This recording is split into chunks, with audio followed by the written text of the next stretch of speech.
I went to Fargo not too long ago and got that. The echo. You're good. Cool. No, you're good. There it is. Saying there it is. Okay. Oh.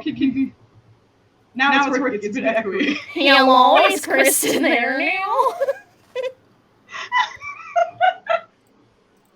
Oh God, echo. Good. This is a good start. This is a sign of things to come. Are we solid now, or is it still? We're in a cave. Okay, I feel like I'm in a cave. No. We're definitely in a cave. Thematically appropriate. Actually, pretty accurate. Yeah. All right. So should we just roll with possible, not wonderful audio? Oh man. Oh gosh. Okay. I mean, chat loves us, but yeah, that's great. I'm very excited. Audio bad, but face is perfect. Oh my goodness. Okay. So we're gonna get through our echoey introductions. Please bear with us. We're currently working on the sound. Thank you very much for being here.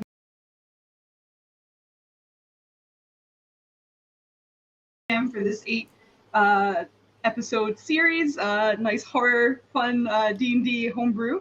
I also have my own channel on Twitch under Fuzka, but you can also find me on Twitter as Fuzka_D&D. So I'm gonna pass it off to Kristen if you'd like to introduce yourself. Oh no. I hope I sound okay. But hello. I am Kristen House, she, her. I will be playing Zosha, she, her. Very excited to be playing a neurodivergent, nerdy bookworm wizard tiefling. And you can find me and everything I'm up to mostly on my Twitter, which you can see on the overlay every now and then, which is Kristen_House. And I'm super stoked to be terrified. So yeah, I'm going to toss it over to Mocha. Oh, great. Yay. Thanks. No. Hi, I'm Mocha, aka Mocha Cutie. She, her pronouns. I'm playing Chrysanthemum. Also she, her pronouns. She is an Eladrin witch. We'll find out what that means. You can find me on all my social media at Mocha Cutie, MOCHAQT_, because the internet hates me and won't let me have it unmarred. Can never have it. Never have it. I do lots of art, and I play TTRPGs, and yeah. Nenners, how about you? Okay. Nenners, he, him, as is my plucky goblin fighter, who hopefully won't get killed in the first episode. I play a bunch of tabletop stuff. You can just find me on my sister's Twitch channel, Fuzka, and I think that's kind of it. I'm just here to play support and have fun. Gonna go with Lynn. You're next. All right. Hey, I'm Lynn. She, they. Gremlin art, pretty much everywhere. We can catch my art, and I do more tabletop stuff like this. But yeah. And lastly, we'll throw it to Anita. Oh, what's good, Internet? Anita here. I'm just so tickled pink to be here. I'm so excited for this campaign. As I said, I'm Anita. I use she, her pronouns. I'm gonna be playing Kami, the Yuan-Ti druid. Shout out my favorite snake mages throughout history. I see you, home game. And yeah, Kami uses she, her pronouns, is a druid. It's very snaky, and I love that for her. You can find me at Anita the Lesbian on Twitter, on TikTok, and yeah, I also play campaigns with Chaotic Wonderful's Twitch channel, and not Kosi's Twitch channel. So I'm about doing the thing. And now I'm gonna pass it back to the wonderful, the fabulous, the artistic, the guide that's gonna lead us through just what an adventure. Fizka, take us away. Oh my goodness! With that introduction, I had them roll to see who gets to kick this little session off, our very first episode. And my brother rolled higher than I've ever seen him roll ever. So we will be picking up with a lone goblin on the road.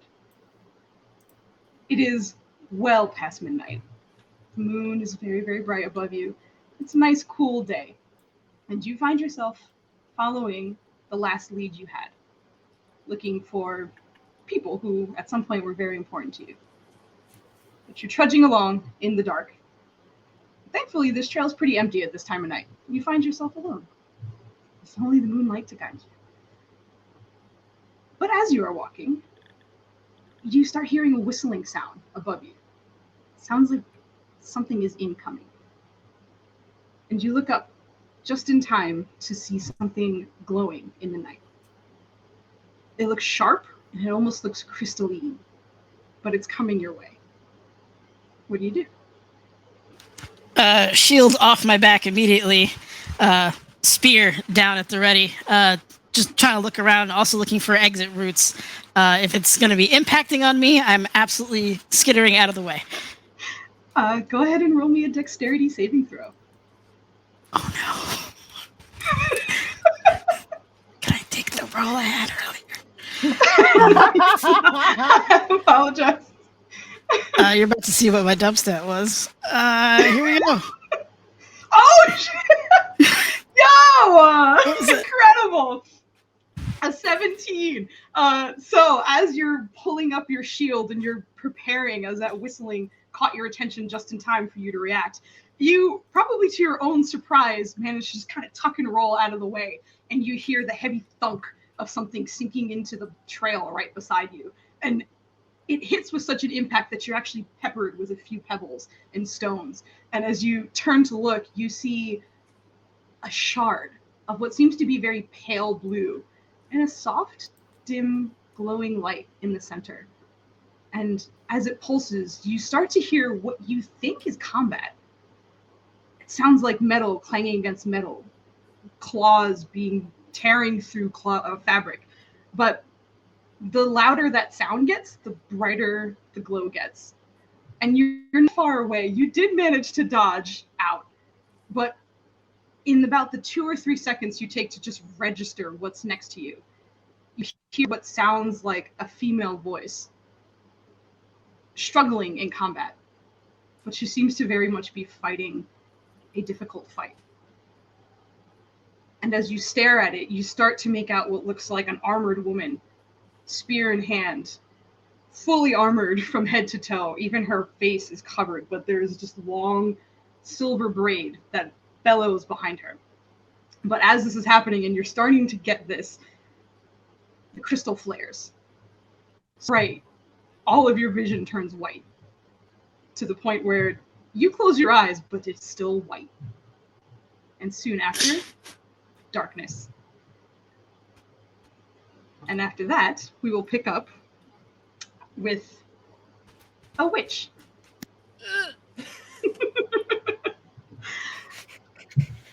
A witch. Yes, me. Who is a little frustrated at the moment, as she's trying to make some business in this area. But a lot of the people in this area are getting real squirrely. She doesn't know why. Something's bothering the locals, and it's pretty close to a very large forest. But it is late, and much like a witch, you very much enjoy the darkness. And spending your time making your potions with your trusty cat beside you, his tail flicking, you feel the ground start to rumble beneath you. Softly. But you can't help but feel that it's almost centered on you. What would you like to do? If I'm brewing my potions, I will stop what I'm doing and collapse my cauldron so as to protect its contents in the midst of my brewing. Right. And immediately kind of like reach for the sickle at my side and start just trying to get my bearings of like my surroundings and understand what's going on. Maybe like close my eyes and like feel the tremor and try to feel like if it's like coming towards me, that kind of thing. It feels, any step that you take, it feels like it's almost recentering where you stand. The few steps that, you try different directions and it still feels like it's rumbling, and the rumbling is getting louder and it is getting a little hard to stand at the moment. Oh, great.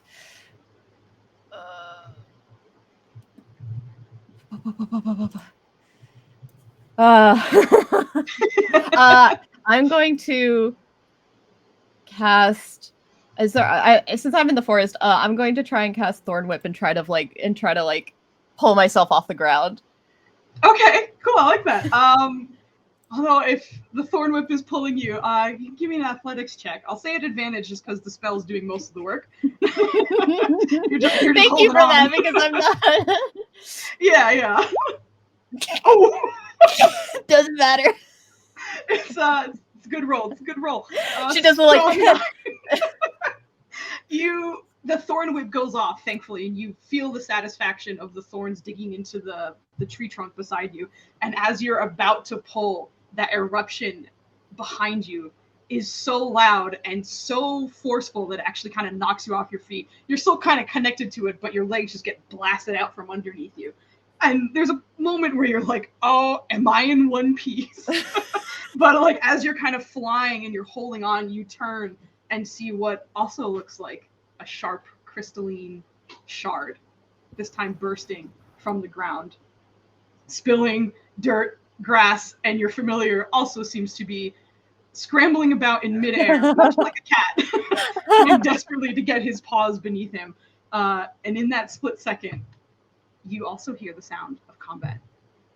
You hear a woman struggling. And what is your passive perception, actually? 13. Okay. Along in this like long, almost slow motion second where you're kind of like floating and your cat's in the air and this shard is bursting out of the ground, you think you hear growling fighting that woman. And much like our goblin, everything goes white and then black. And after that, we pick up with our cleric. What is Lanitana doing at this moment? We are sitting at a camp. Sun's about to set, and they are getting ready for their sunset prayers. Saying her prayers telepathically. It's like she's just sitting, but she recites and sings to no one in particular. But light has always been very important to you. It's pretty much devote your life to. And as the sun sets, a different kind of light starts to take over the scene. Moonlight. And it's usually welcome. You get to enjoy that time to yourself, sing, and have the environment be your audience. But as you sit, one of the trees beside you starts crackling. And you start to look over and you start to see some of the bark peeling away from this tree. And at first it's almost kind of rolling down, almost like a wallpaper. But the longer you look, the more you start to see bits of it just falling and almost getting shot off the tree. Like something inside is trying to break free. What would you like to do?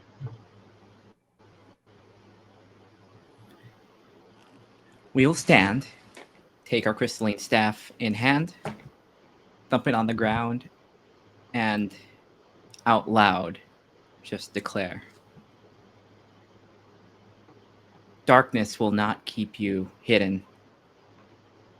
If you mean no harm, show yourself. Roll me a persuasion check. 13. Wow. 13.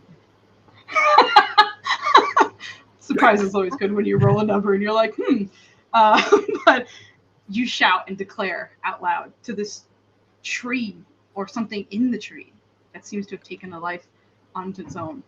But as you're starting to speak, you start hearing a woman. And with your voice, conflict is happening on the other side. You're sure of that. Whatever is happening, you can hear parts of it.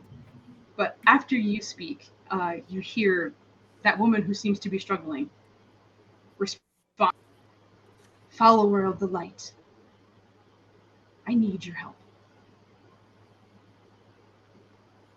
What would you like to do?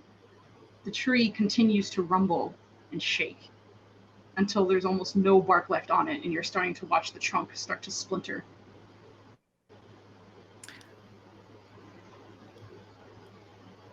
I will cast detect magic on this tree. You are the first person to be blinded by what is not white light, but instead magic aura. It is divination so bright you have to shield your eyes. Being a cleric, you've seen plenty of divination magic. You've cast plenty in your lifetime. But this is so strong. You almost feel like you have to backpedal away from it. It's almost choking how strong this feeling is. And even though you're a decent distance away from this tree, you're watching the top half of it start to just kind of waver and sort of bow in your direction.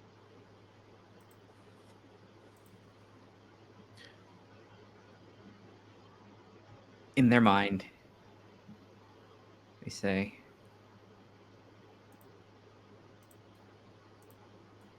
"Unauspicious start or auspicious start? This is a sign of some sort. I think we've been called," and they will just walk toward it. And as you do, and that light is still assaulting all of your senses from that detect magic, but you push past and you walk in. And the brightness overwhelms you, but it's warm. The sun has set quite some time ago, but it's almost like a hug for just a moment. But you soon disappear into black as well. And then, at last, we pick up with two women on the road who have been together for some time. And once again, it is late, but there have been some strange things happening with the animals in the area. Interesting. A forest is usually brimming with wildlife. Creatures and bugs and plants, everything. It sings its own song even when no one's around. But this edge of the forest is quiet. And the towns around it seem to have too many animals, as if they've migrated away. And it's very strange. But we do pick up with Kami, the druid, who is mostly the one to register this strange situation, and her companion is Osia. What are you guys doing? I will defer to the druid to start. So like, it's about like sunset right now? Or like, what time of day is it? It's about? Probably an hour or so past sunset. Okay. I think like recognizing that it's getting a lot darker out. We're still like in the forest like area outside of this place, so we need to like I think Kami's gonna very much suggest that we start like making camp so that we don't get lost in the middle of the forest with whatever like stuff is going on just with what's making the animals weird. And yeah, I think because we are in this like spot where the animals are acting strange, before like setting down for camp, I think Kami is going to try a detect poison and disease spell as a ritual, just to make sure that there's not anything weird happening just with the earth around where they're trying to. Okay, sounds good.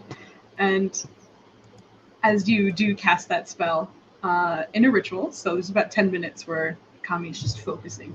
But the spell goes off, and okay. Yeah, I think that Kami like has a tea that she brews, and Okay. like it usually has a milky white substance. She calls it safe. It like looks milky white and tastes very bitter and awful, but as long as it doesn't change color when you put something in it, it is safe to drink.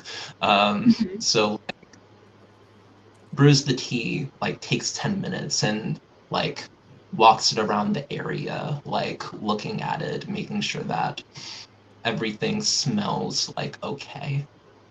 Yes. And as you do, and Zosia, you've been around Kami long enough to kind of be familiar with when she casts The something tea or ritual. Yep. Exactly. Again. So as you watch her go through these motions, you also got used to seeing when things are not okay. So you know the difference of, hey, this will be all right, or something's wrong. And with everything that you're hearing and seeing, you're not all that attuned with animals, but you understand if there's no animals around. Seems wrong. This is the druid. She's an expert. We should be fine. The spell goes off and her tea comes out. Everything seems fine. You're expecting some kind of disease, some rot, something wrong that you can detect. But you're not catching it at all. And as you're kind of staring at the tea and pondering, why did it lead us astray? You guys actually see it before our poor goblin heard it. The reflection of that tea, you see a dark shape at first, but gleaming brightly, small in that little tea reflection. But if you look up, you see what seems to be a very large shape, falling from the sky, almost from the moon itself, directly towards the two of you. What would you like to do? I don't know much about nature, but that feels bad. Yeah, it's pretty bad. Wow. I think that I think that Kami, as soon as she realizes that the thing that's up in the sky is like descending at a very like fast pace, I think she's gonna say, we should find cover. Turn into a mouse and try to scurry under something. Okay, sounds good. Not all of us can turn into mice.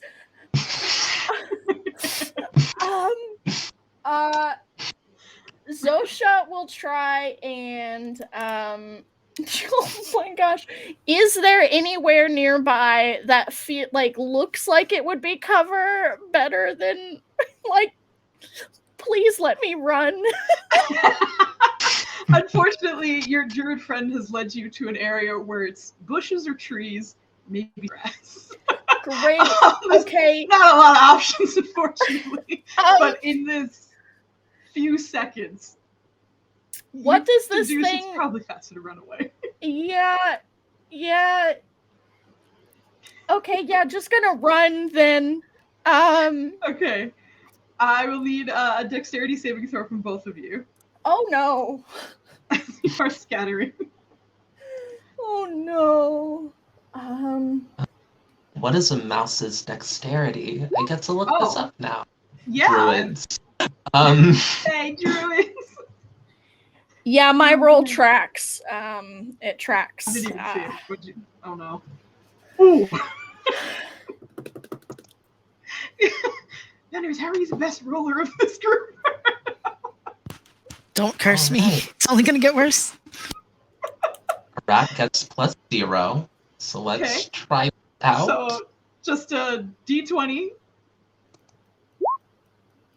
Oh, yeah. You see, so we're both squishy, and As the two of you kind of scramble away, and Zosia, when it comes down to it, her turning into a mouse, you're like, she's fine. I'm the problem right now, right? I need to get out because as a tiny mouse, she's faster than I could ever be. As you're finishing that thought, you watch the mouse's form disappear entirely under that crystal. And Kami, everything goes black for you. You, however, get thrown a good probably 10 or 15 feet. You were on your way out, but you turn to watch your friend disappear, and then you get thrown off and away. What is your passive perception? mine is if I could read 14. Okay. It happens so quickly. As soon as it lands on your friend, you see white instantly. And it's not because you're taking damage, you're in pain or anything like that, but the shard that has landed from the sky and seemingly squished your mouse friend has pulsed so bright that you can't see anything. And you're still in air as this is happening, and you're like, this landing is going to stink, and I cannot see. But you never land, and everything goes black for you as well. So, with that, I will need a Constitution saving throw from everybody except for Lanitana. Okay. You said saving throw, right? Correct. Yes. Oh, come on. No advantage, unfortunately. So it's 10. Yes. Oh, sorry. I So- still had it toggled on accident. That's okay. I just as a general rule, if anyone ever accidentally has advantage or disadvantage, I always take the first roll if you weren't supposed to roll that. So just from now on, and that's not a problem. I don't mind. It's okay. Just so you know. So we'll take the 10, unfortunately. No, yeah. Whenever I see the double, I always take the first one. I always consider that the first anyway. So I was like, fuck 10, because I probably didn't even realize. No worries. Not No Ninners worries. being like, oh, my goblin fighter might die. Look He's at doing these great. rolls. He has a And strong I'm survival making- instinct. Oh, sorry, Anita, Am what I were you saying? making, am I making a Constitution saving throw as a rat or as a druid? Oh. As your druid. I'm sorry. Yes, I should have specified. Alright. That is true. Both are not good, but let's see how we do. Let's go. Uh, It'll be fine. Okay. ah? All right. So, as everything goes white and then dark, Lanitana walking into this light and feeling that warmth for just a moment, you continue walking through the light, through where that tree should have been, and onward still. And as you're going, the ground beneath you seems to change. You weren't on that campsite that you made a moment ago. The grass here is thicker and sparse in some places. It's not very healthy. And as you're starting to look down, your vision seems to be coming back to you, and the white starts to fade from your eyes. And the first thing you notice is you are surrounded by trees. That wasn't too unusual. You were relatively close to trees not too long ago. But these are barren, which is unusual.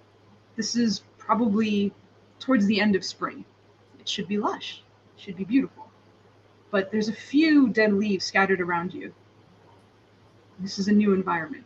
And as you look up, you're starting to see what looks like spider webs through some of the treetops. And they look old. They don't look fresh. And they look big. But as you're starting to look around, you start hearing a relatively strange sounding humanoid grumbling as he wakes up. And your eyes turn, and you see a goblin in full armor and a shield, looking like he was dropped about 20 feet away from you. And as he grumbles, you keep looking around, and you see 3 other bodies that you've never seen before. 2 that are very close to each other, and 1 who is a little bit further off. And those 3 don't seem to be waking up just yet. But this goblin seems to be kind of coming to his senses. And this is what you guys are seeing. And what would you like to do, Maritana, as you are the only one who is awake as the goblin is slowly coming up, or waking up? I'll go, since these 2 are the closest. We will go over here and we'll check, see if they're okay. Because you come across people that are down, usually something bad has happened, just to make sure they're alive and if she can help. Got it. Help. Go ahead and roll a medicine check All right. as we get the map going. I Nice. too would like to know if we're alive. Here's my first campaign, guys. You start off dead. But Lanitana, you're looking over these bodies, and you are concerned. Goblin clearly seems to be alive. As the cleric, let me make sure everybody else is okay. Move over, and much to your relief, both of them seem to have a familiar rise and fall in their chest. They seem to be alive, but neither of them seem to be moving very much right now. Much like the goblin, they seem to have been just deposited in this space, but they are at least close to each other. And at this point, Fleck, you open your eyes, and the moon is bright above you.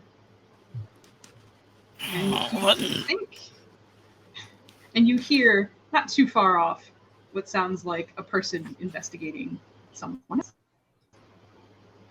Just gonna grumble as he gets out. What in Lord Hextor's name was that? If he spots them, he's just gonna look if they have any of that blue energy that he saw, or if any of them match the woman fully armored in the description or the vision he saw. Go ahead and give me a perception check. Oh no! Yet another dump stat for you, I know.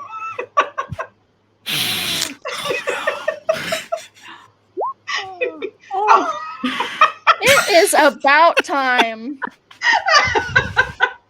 That's -1 for that one, folks.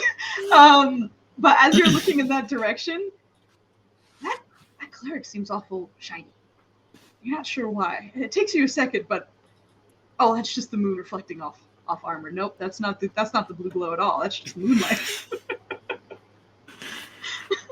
That's just moonlight. So he sees a tiefling. I'm assuming. Well, the tiefling and the Yuan-Ti are currently horizontal, so from your angle, they're probably more just like figures that are laid out. You probably can't make out exactly what they are. However, the cleric does seem to be humanoid and kneeling over these bodies at the moment. All right. Keeping his shield up, spears in his hand, but kind of down, like clearly, like I'm not going to stab you situation. But if you think about it, you might get poked. And he's going to very kind of cautiously move over and just kind of see what's going on.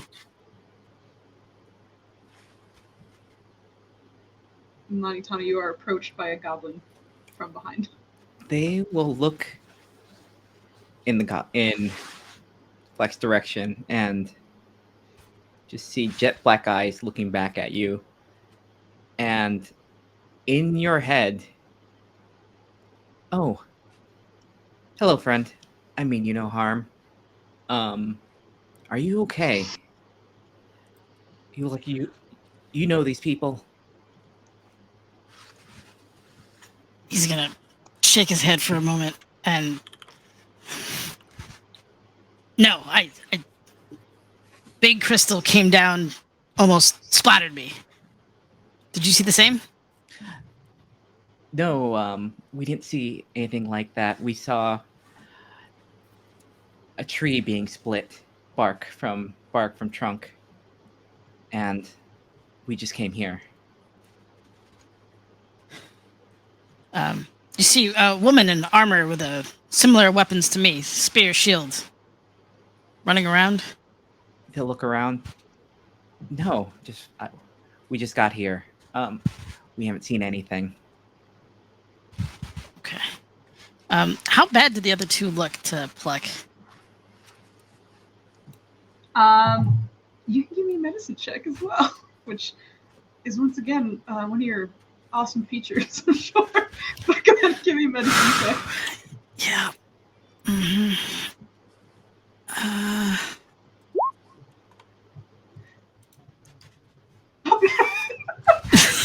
Looking over them, you're also relieved that they seem to be alive.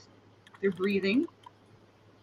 They're not really waking up at the moment, at least initially. But almost at the same time, both start to stir. And it doesn't seem to be from your interactions and from checking in on them. But both Kami and Zosia, you find yourselves stirring to life with two unknown figures. One standing a little closer to you, but one for sure is a goblin, a few feet away.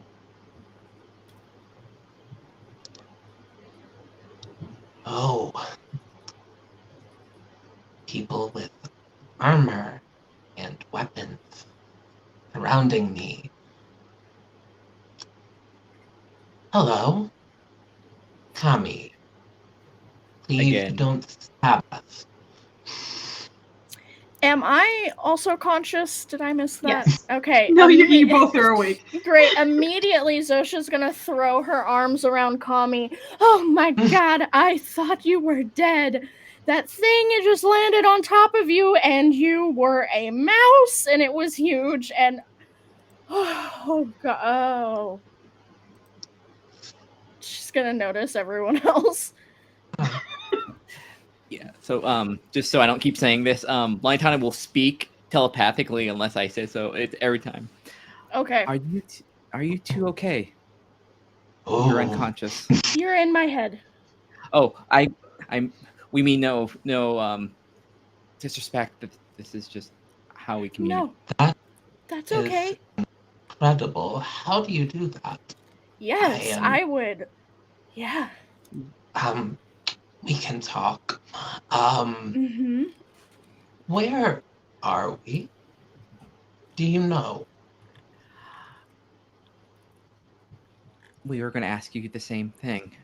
These woods are unfamiliar, and we just came across all of you unconscious. The last thing I remember was a giant thing falling from the sky, and then bright light, and now you two standing over me while I'm in a very vulnerable position.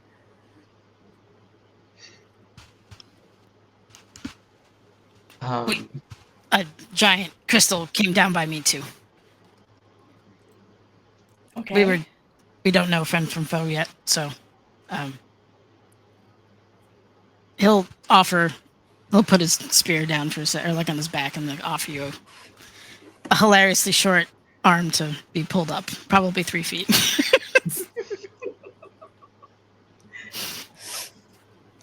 Zosha will take it and still struggle to her feet, probably. But like happily, like not knowing any better, not, doing any kind of math or physics in her head about how this is gonna work, and just, okay, yeah, I'm gonna dub myself friend, not foe. Likewise.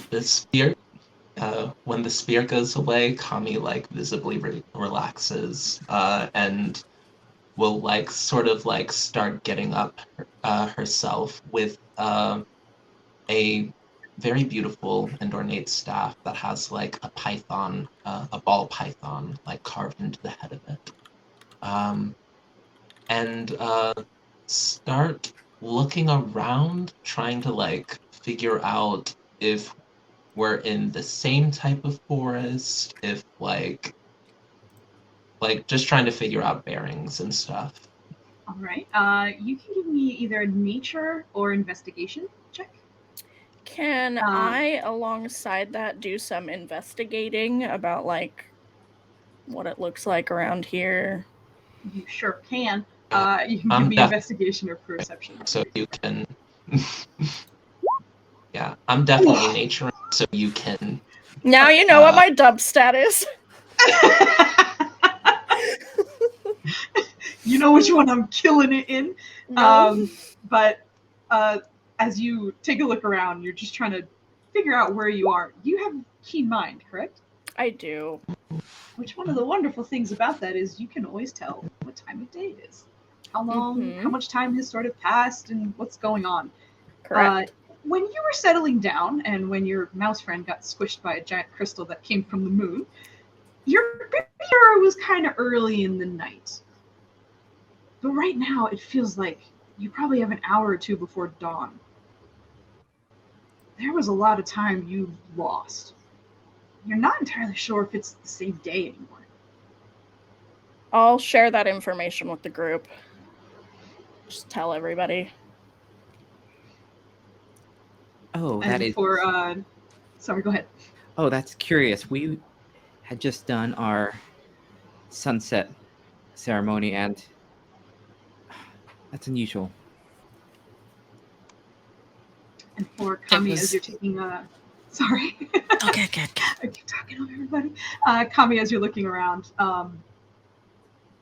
it's a little hard to tell if you were in the same forest. You kind of know what animals and what plant life is normal for certain areas of the world. Certain temperatures lead to certain plants being grown. And it takes your expert eye to recognize that this is the same forest. It has just changed so much. It's almost like it's in a different season, like it's reacting to different weather, different influences somehow. But it's the same one. These are the same plants that you saw were luscious, however many miles away you and your friend were walking. Oh.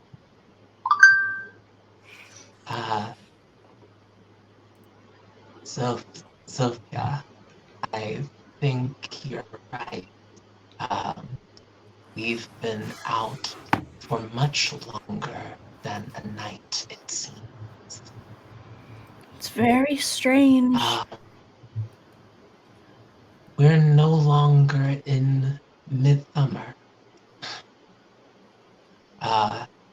Seems we are about to head into winter season. That's... We've been out for a long time. Or transport somewhere new. How exciting. And as you guys are having this conversation, you start to hear some rustling where the other body is. And she seems to kind of be stirring, but mostly you see what looks like a smallish, furry creature tugging at her clothing from the other side of her, keeping her body between you and itself. But you hear soft effort noises of some kind of creature tugging at this body that is laying there. Hello, little friend. And as soon as you say that, you see two sort of grayish black ears perk up from behind the body, and soon after, a recognizable dark but cat face popping up with a bit of the robes still in its mouth. It makes direct eye contact with you with its bright greenish yellow eyes, and then immediately back behind the body and resumes pulling. Kami, an animal, your thing. Zosha will like pat on the arm. Like Kami will like receive the pats, and sort of like say, yeah, an animal that seems to be tugging at a person. People are less my thing, but we can investigate. Neither one are my thing, but I'll go with you. She will like start walking over, leaning heavily on her staff, to help guide her where she's going.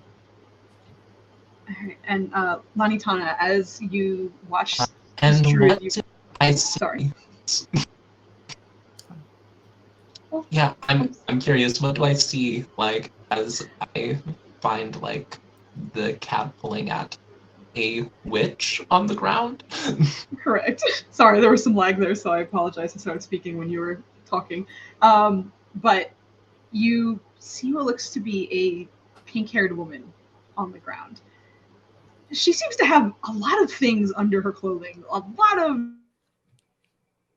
maybe weapons. You're not sure, but this woman seems like she's probably been on her own for a little while and is carrying a lot of stuff. But this animal seems very concerned about her. But as you're walking away, Lanitana, with their passive insight and perception, as you're watching the druid walk away from you, you see she is very heavily leaning on that staff. And not just to the point of maybe she has a limp or something is wrong. It almost seems like it's her seeing eye stick in a way. Mm-hmm. Like she is using it to guide her forward.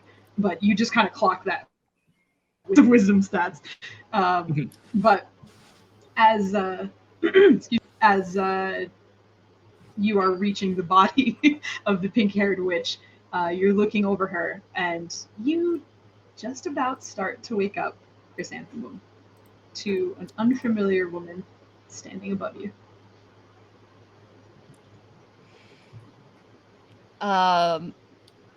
My eyes will shoot, like, I'll probably kind of blink for a moment and kind of like, waking up, and then you like realize, and as she realizes like, okay, I'm awake, also there's someone above me, she's going to kind of roll to the side and immediately get into like a defensive stance and like hand on her sickle,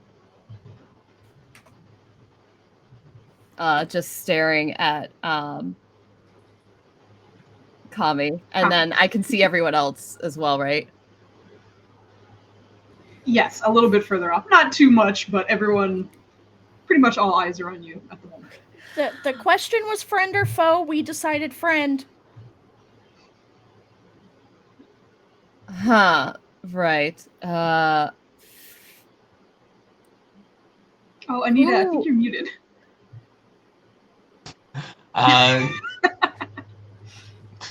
Oof. Kami will say, good morning. It seems as though we are time travelers. Isn't that exciting? I must have drank something really bad. Where are we?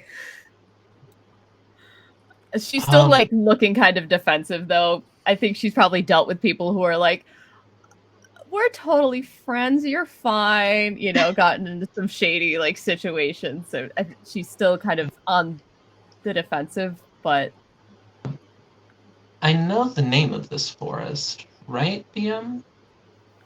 Yeah, vaguely. Word. I don't know if you found the name of it. You knew what was going on. You know what? Give me a history check, and we'll see if you have the exact name of it. Okay. And as you're staring in that direction, you see that this witch is very much in the defense. Her cat beneath her seems to have the same exact stance. While she popped up, it also seems to be kind of like defensive, like with its sort of back half raised and the front half lowered, just about ready to either pounce if the companion does so, or run away if the companion does so. But Cat is ready to go right beside her. But with your history check, it's a little, you can't quite recall. You're pretty sure it started with a CH. Chanandor, Chillery. You cannot What remember. about with my keen mind? Well, did you go to the Everything- forest in the past month? Because you would only remember the past month. That's a good point. Well, you Traveling have with been my companion That who is very knows true. things. you have been hanging out with her for a while. I'll say you do, just because if you're dragged along with your druid friend to go find out what's wrong with the woods, I imagine you're not tuning everything out, right? No, probably no, because there's like perhaps magical implications. So I'm super interested in what this could be. Exactly. She wasn't that far off.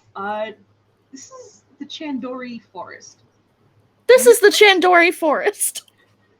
It's pretty expansive, but it's also it's not really well known in the center of it. And you guys were heading in that direction, but if you're in the middle of it or you're at the other outskirts of it, you can't tell. But if it's the same forest, it's for sure the Chandori Forest.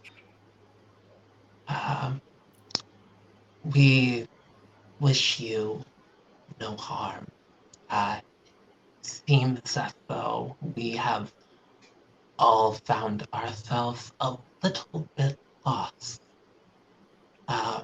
And I think Kami is going to start murmuring a few words, and like out of her hand will appear a couple of like they look like they sort of look like circular strawberries with like green stems like coming out of the top, and will sort of like pop one in her own mouth and offer one to anybody who wants to take one. A little bit of breakfast tends to clear the head a bit, in my experience.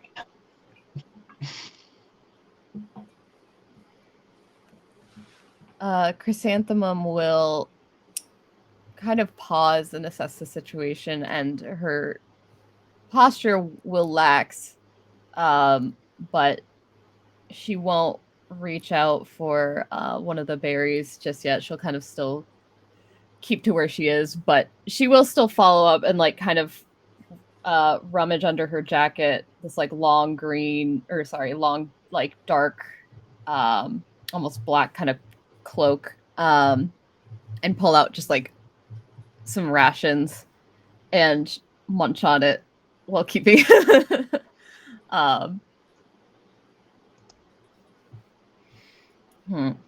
did they say the name of the fort? I think so Zosha, yeah, Zosha, thank you. she let everybody. Like, yeah, she like jumped in when Kwame didn't quite remember and was like, "No, it's the Chandori Forest." Yeah. Okay. Do I recognize the name of that? History check. Your DC is relatively low just because of your activity in the area. Oh, good God. Yep. For sure. You've heard plenty about this. This forest seems to kind of be in this interesting space between continents. And therefore, it's often like a trade route that is worked around it. Almost nobody ever goes through it. It's way too much work. There's nothing on the other side. You know that there's kind of a large lake on the other side of one of them, but otherwise, there's not a lot of human activity, not a lot of civilization that takes place in the Chandori Forest. Plenty of sort of rangers or druids who are very much in tune with nature might find themselves there. But because there is a trade route that goes around this is what caught your attention to this area in the first place. Because those trade routes were interrupted and therefore your business was interrupted, it was kind of getting annoying, and everyone was kind of speaking whispers about strange things happening in the forest, which is strange because nobody goes there anyway. But you've certainly heard about it, and you were kind of in the area trying to investigate it anyway. Okay.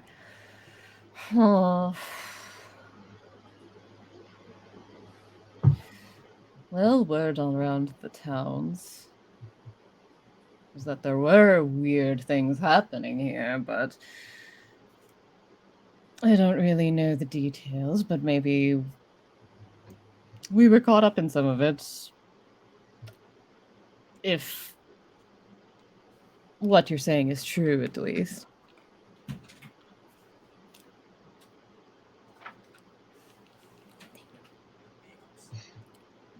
And around this time, actually, everyone give me a perception check if you don't mind. Don't make those faces at me. You know what you did. Oh my god, look at these rolls. Woo! I just want to point out that not only are Anita and I traveling companions in this, but we keep rolling the same thing for stuff, and Yeah. it's hilarious. I was noticing that. It's you guys are real close to each other almost every time. We're like right there, so it was meant to be that you guys would hang out together.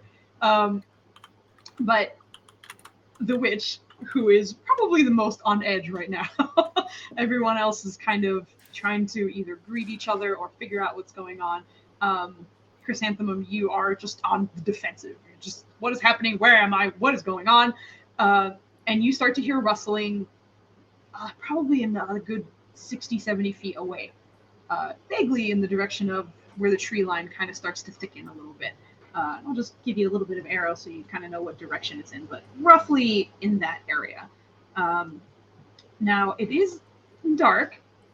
Who here has dark vision or anything that might help them in this situation? Everybody, okay. No problem.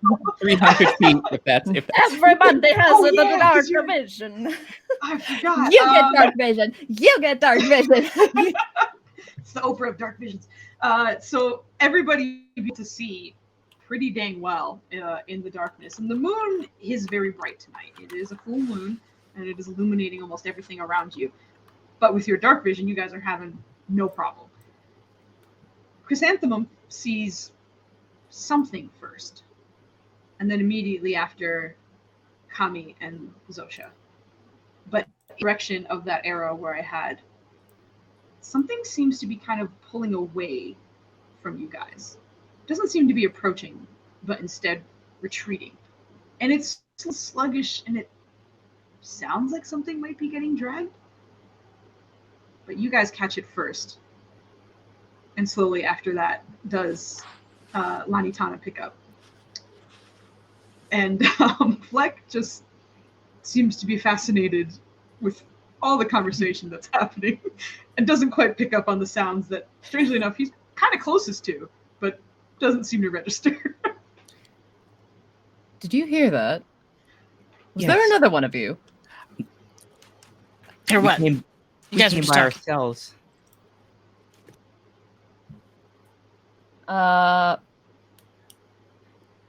Chrysanthemum will tentatively start to almost kind of lower herself to the ground and start trying to stalk towards it to see if she can't peer through the brush and catch another glimpse. Are you trying to be sort of stealthy and quiet about it, or is it more Yeah. just to okay, so you can go ahead and roll me a stealth check. Nice. Nice. All right. So you're doing that. What are the rest of you doing as you're hearing this? Or you're watching your witch friend walk up? Zosha would probably follow, not close behind, but would follow, carefully, very interested, but also very aware of how squishy she is. So follow from a safe distance. Yeah. Gotcha. Yeah, no problem. Can do. Lighton's gonna basically walk. They are making no attempt at being stealthy, but they're gonna keep away from the witch that is obviously trying to be stealthy. So I'm just gonna walk normally. Okay. Go ahead and move yourselves to the map where you guys are. Just so, especially with those of you who had high perceptions, you know it's kind of roughly around here-ish that you heard that sound. Okay. But you can go ahead and kind of I think she'll start. position yourselves. Yeah, she'll start to do like the going wide, but like closer. All right. And Fleck, what are you doing as you hear everyone reacting to the sound behind you? He's gonna concentrate for a moment. Spear comes back in his hand as he's watching people move. Does he hear anything, or is he still just like? You're These humanoids starting to hear it now. It's pretty faint though, but yeah, you do hear Okay. something rustling over there. How visible are these webs? Pretty visible, especially with everyone's dark vision and the special cleric of specialness. Everybody can see these webs pretty clearly, but they do seem to be higher in the trees. There's none that seem to be on ground level, like you wouldn't walk into one of these. They're definitely strewn along the tops of these branches. Okay.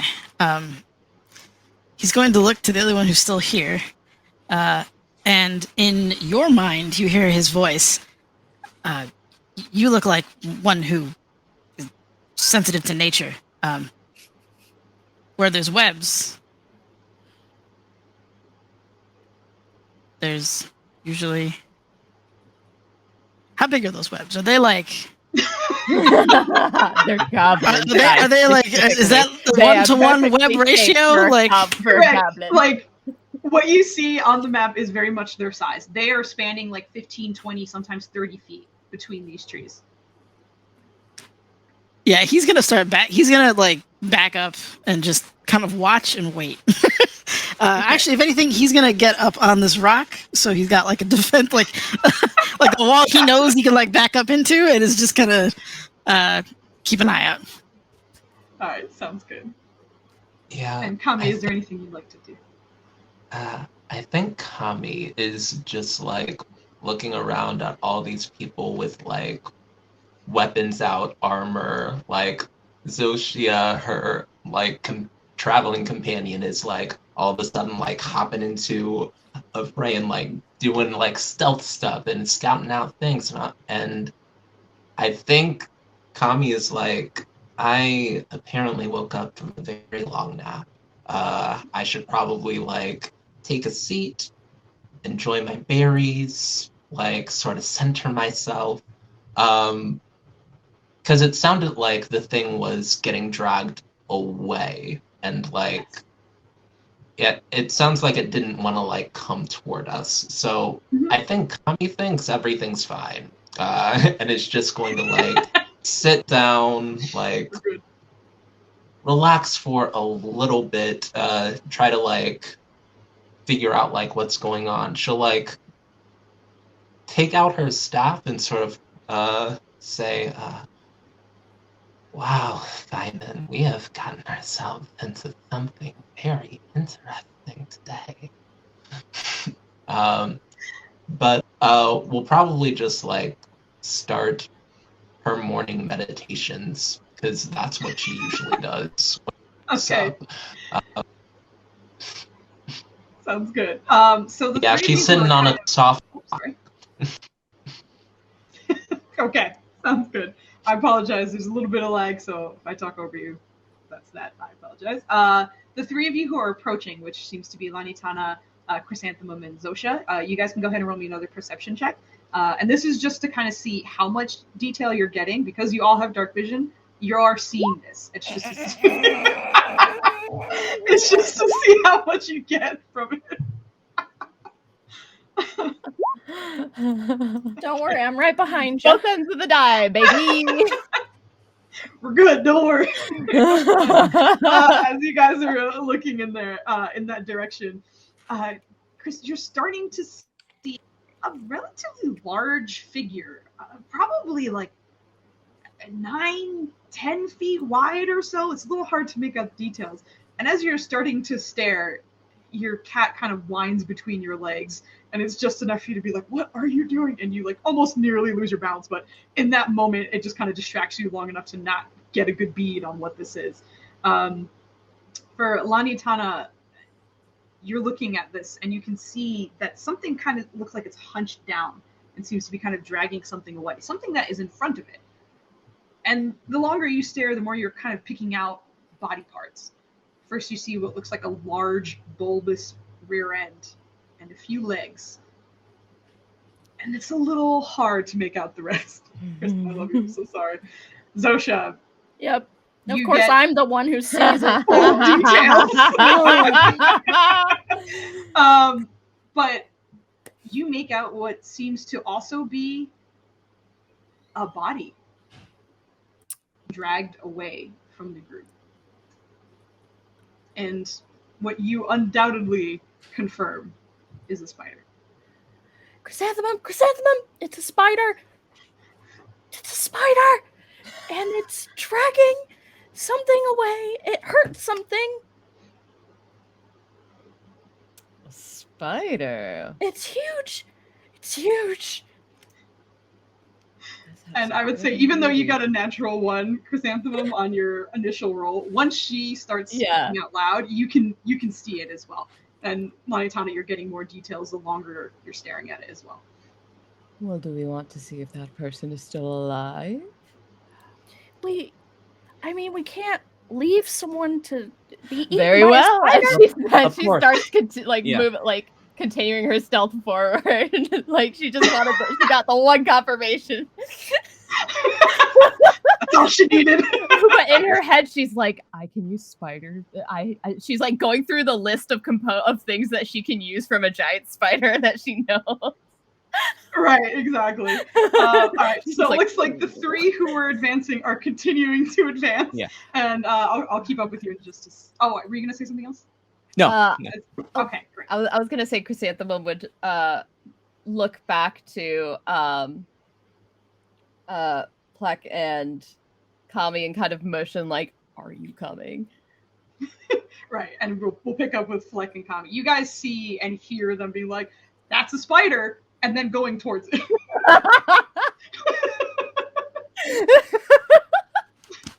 Fleck looks to Kami. Oh dear. This- You seem to be well armored and trained. So we're Yeah. fighting. Okay. And he's just he's gonna scuttle his little goblin legs over there. And I think that Kami is going to speak a few words, take out a little bit of like looks like a jerky-like substance, rip it off with her teeth, and you're gonna feel a lot faster than normal. You're gonna feel time slow down as haste is cast on you. And let me like click haste. So like yeah, so we're a little far away and it's getting away, and Kami isn't gonna go up and fight a spider. So you're casting that wants as to make sure that you can wants to make sure that you can like get up front and can have some stuff to do. So this is all the stuff you get from haste. It's in the doobly-doo little thingy. But yeah. And you. Kami will like slowly get up and start like following. Okay, so you can go ahead and move yourself to where Kami would sort of stop, because I want to make sure everybody does what they need to do, and you can do whatever you like. Sure. Yeah, I know the map like cuts off. So I would say Yeah. You guys I are wanna- actually, I'll reveal it, but you guys are surrounding it right now, Okay. Oh. which is totally fine because it was going very slowly, and you guys could have easily just walked into position, but after you see it, you're welcome to reposition it if you don't think that's where you would be. But let me get this guy free for you. Was there anything else you wanted to say? Because I'll describe what you guys are seeing as I'm making it visible. Okay, great. No, because you describing it will help determine what I was gonna Wonderful. for her positioning. Okay. Now, with all of your dark vision and the moonlight kind of acting as just a little bit of extra guidance in this situation, all of you make out what is undoubtedly a spider. And it seems to be sort of orangey yellow. And it seems to definitely be pulling away a body. Its first 2 limbs are kind of wrapped around it, and the last 6 are pulling back. But as it seems to kind of notice everyone sort of walking around it, you see it kind of drop the body. And strangely enough, the front two arms kind of go up a little bit. It seems to kind of start trying to like back away. And with those perception checks from before, as you guys were kind of approaching, and even just being really close to the body now, you do make out what seems to be a humanoid figure covered in furs. What you can make out, what seems to be some kind of animal skull on the top of its face. And it looks like the spider itself is also wearing a little bit of damage. Some slash marks against one of its kind of, where about the second arm connects with its body. And a small little puncture wound kind of close to one of its fangs. But it seems to kind of be trying to pull away from you, and the body on the ground is motionless. But this is what you guys are seeing when you look into the token layer. I'm so sorry. It up like. Oh, hey, cool. Yes, this is a good spot. I hate it. Right. But this is what you guys are seeing. She would have been. And it seems to kind of be pulling away from each of you. I'm not going to move it because it is very, very slow, but it seems to be kind of trying to back away in this direction.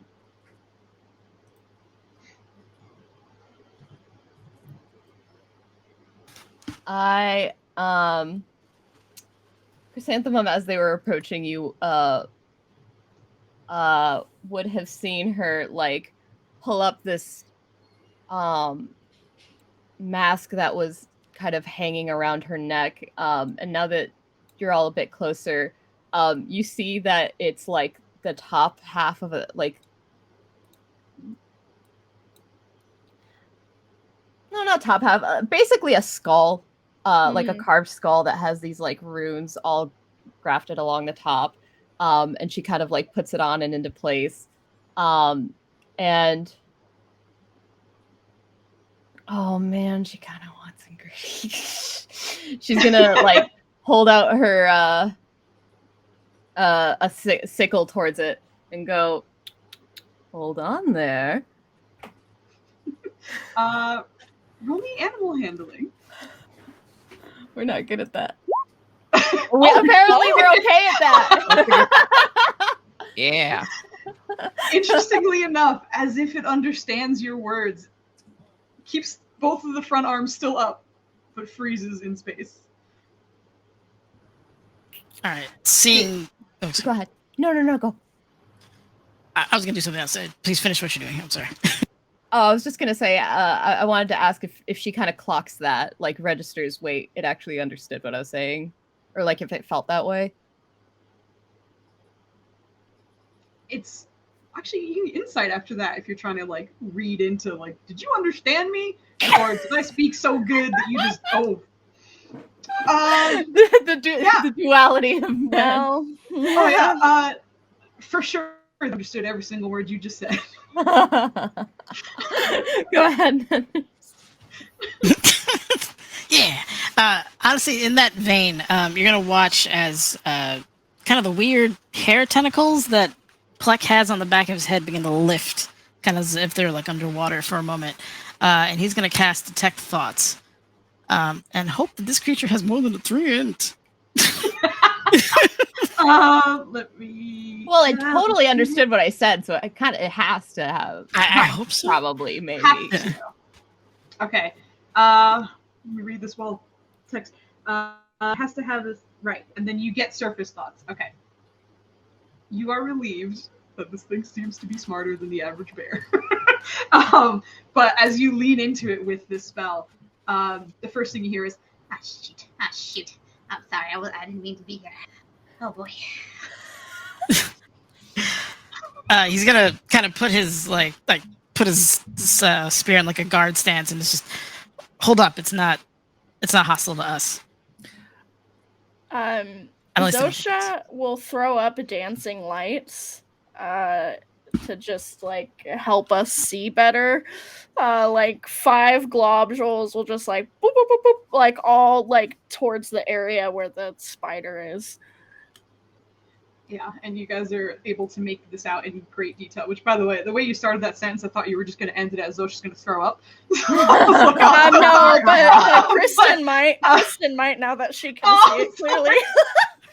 yeah, you very much see the spider clearly, and you very much see the body in front of it very clearly. And I would say those of you who are very close, which is kind of Chrysanthemum and Lanitana and Fleck, you guys can give me either perception or investigation, as sort of some things are showing a little bit brighter now thanks to these dancing lights.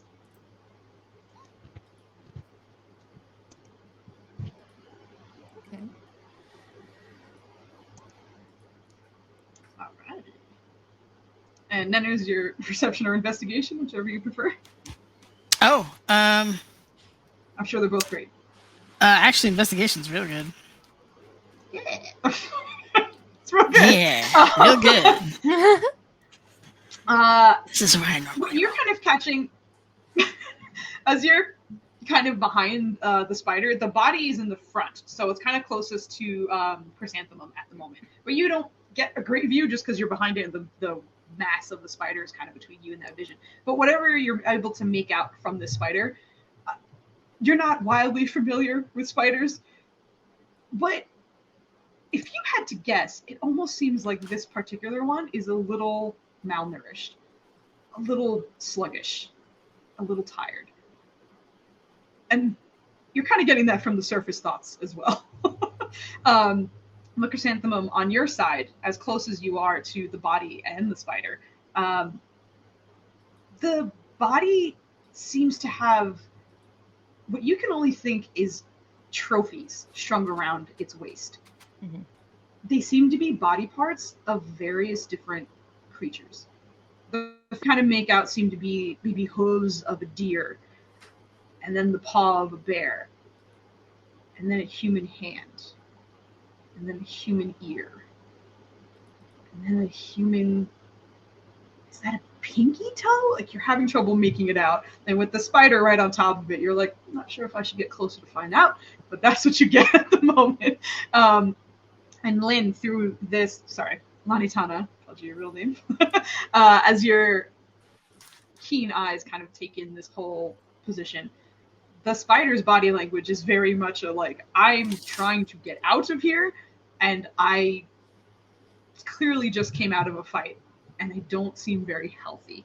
Mhm. And on the body, you also make out those trophies that seem to be around its waist. And just staring at it, this perception check is going to kind of double as a bit of a medicine check as well. It doesn't look like it died by way of the spider. Mhm. The spider has very large fangs, and you don't see any puncture wounds anywhere Okay. on this body. Instead, it looks like maybe there were some slashing wounds of some kind, but by a weapon, not by a spider. Okay.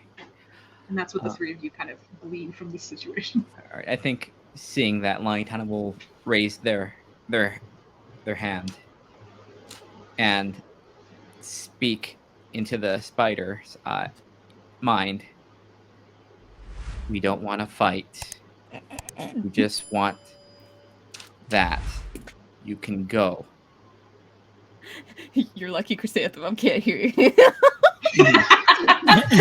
You do not speak for her.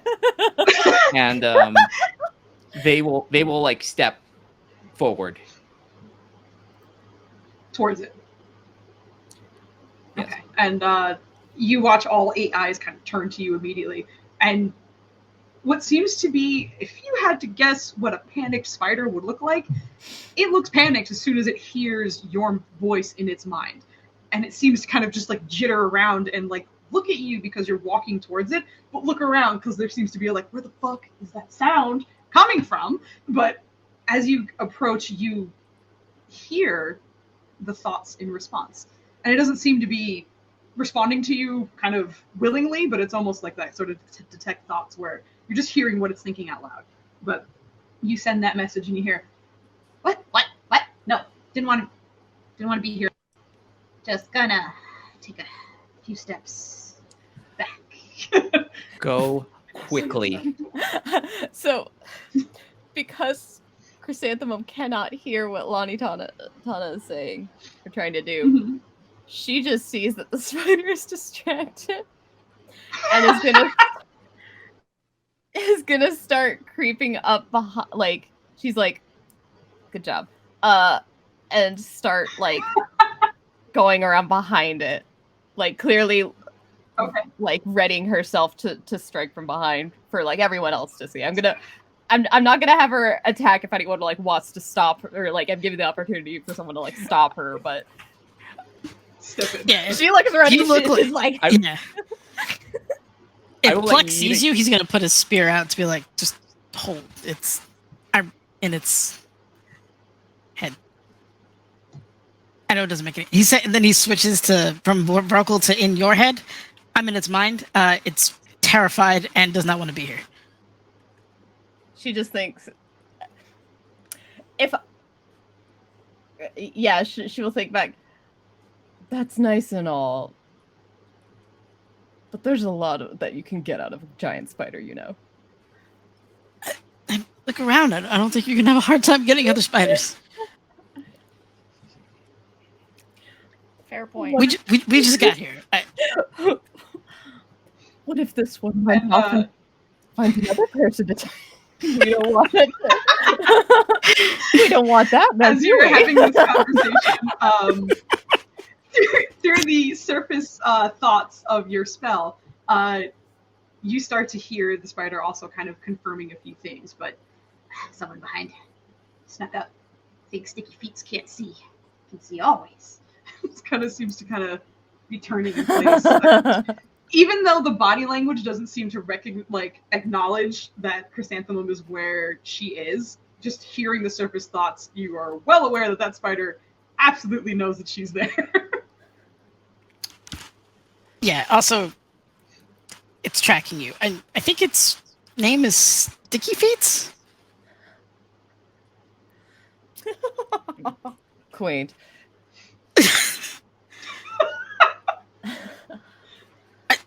Could you? I mean, if it's okay with you, could we slow down on the murder? We just got here. I mean, look at me. I'm on Team Murder too, but we just Team Murder! We've got our party name, everybody. No. She kind of like, you see her visibly like slouch a bit, and she like she like mutters to herself, "Potions, they are so profitable." She's just like muttering to herself. What?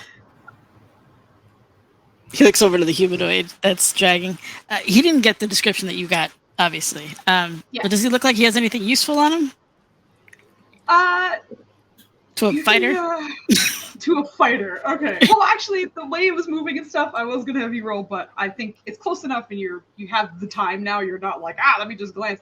But looking at it, you think there's like a weapon kind of tucked in. You can't quite tell. You can see it's some sort of handle. There's likely a blade on the other side, but the way the body is kind of fallen over and been dragged, the rest of its body is covering whatever the blade end of that weapon might be. Otherwise, it does seem to be dressed very much almost like a ranger. Very utility. A lot of pockets, a lot of sort of little trinkets on its side.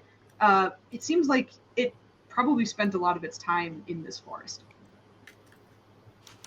You can probably get something off of him. Or at least, I mean, he's clearly not going to use any of that anymore. So, you know.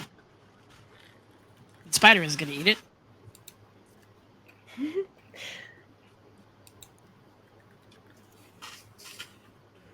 Anita, were you going to say something? Okay. So, I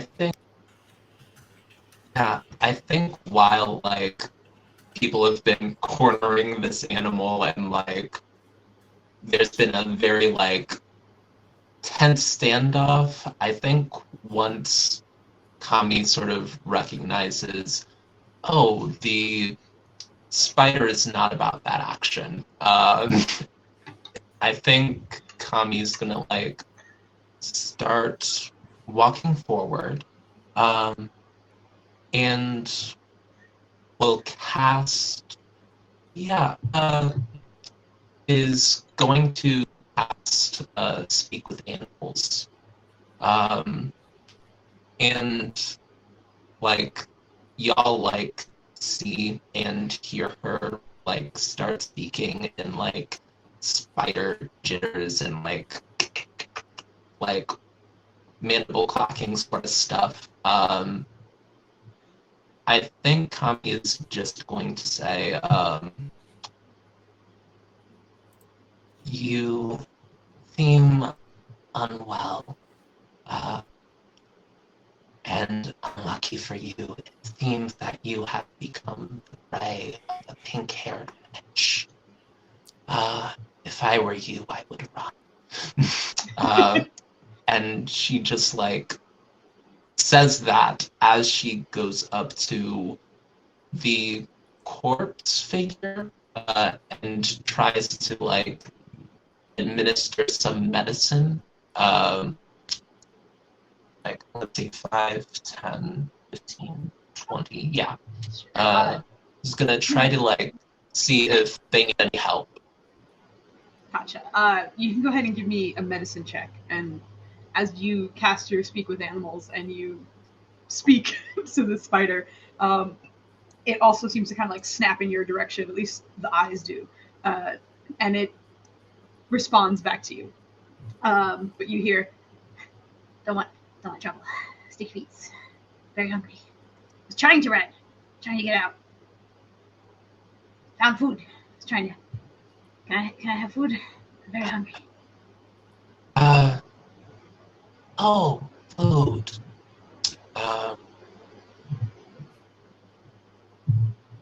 We are humanoids, and we don't take very kindly to humanoid consumption.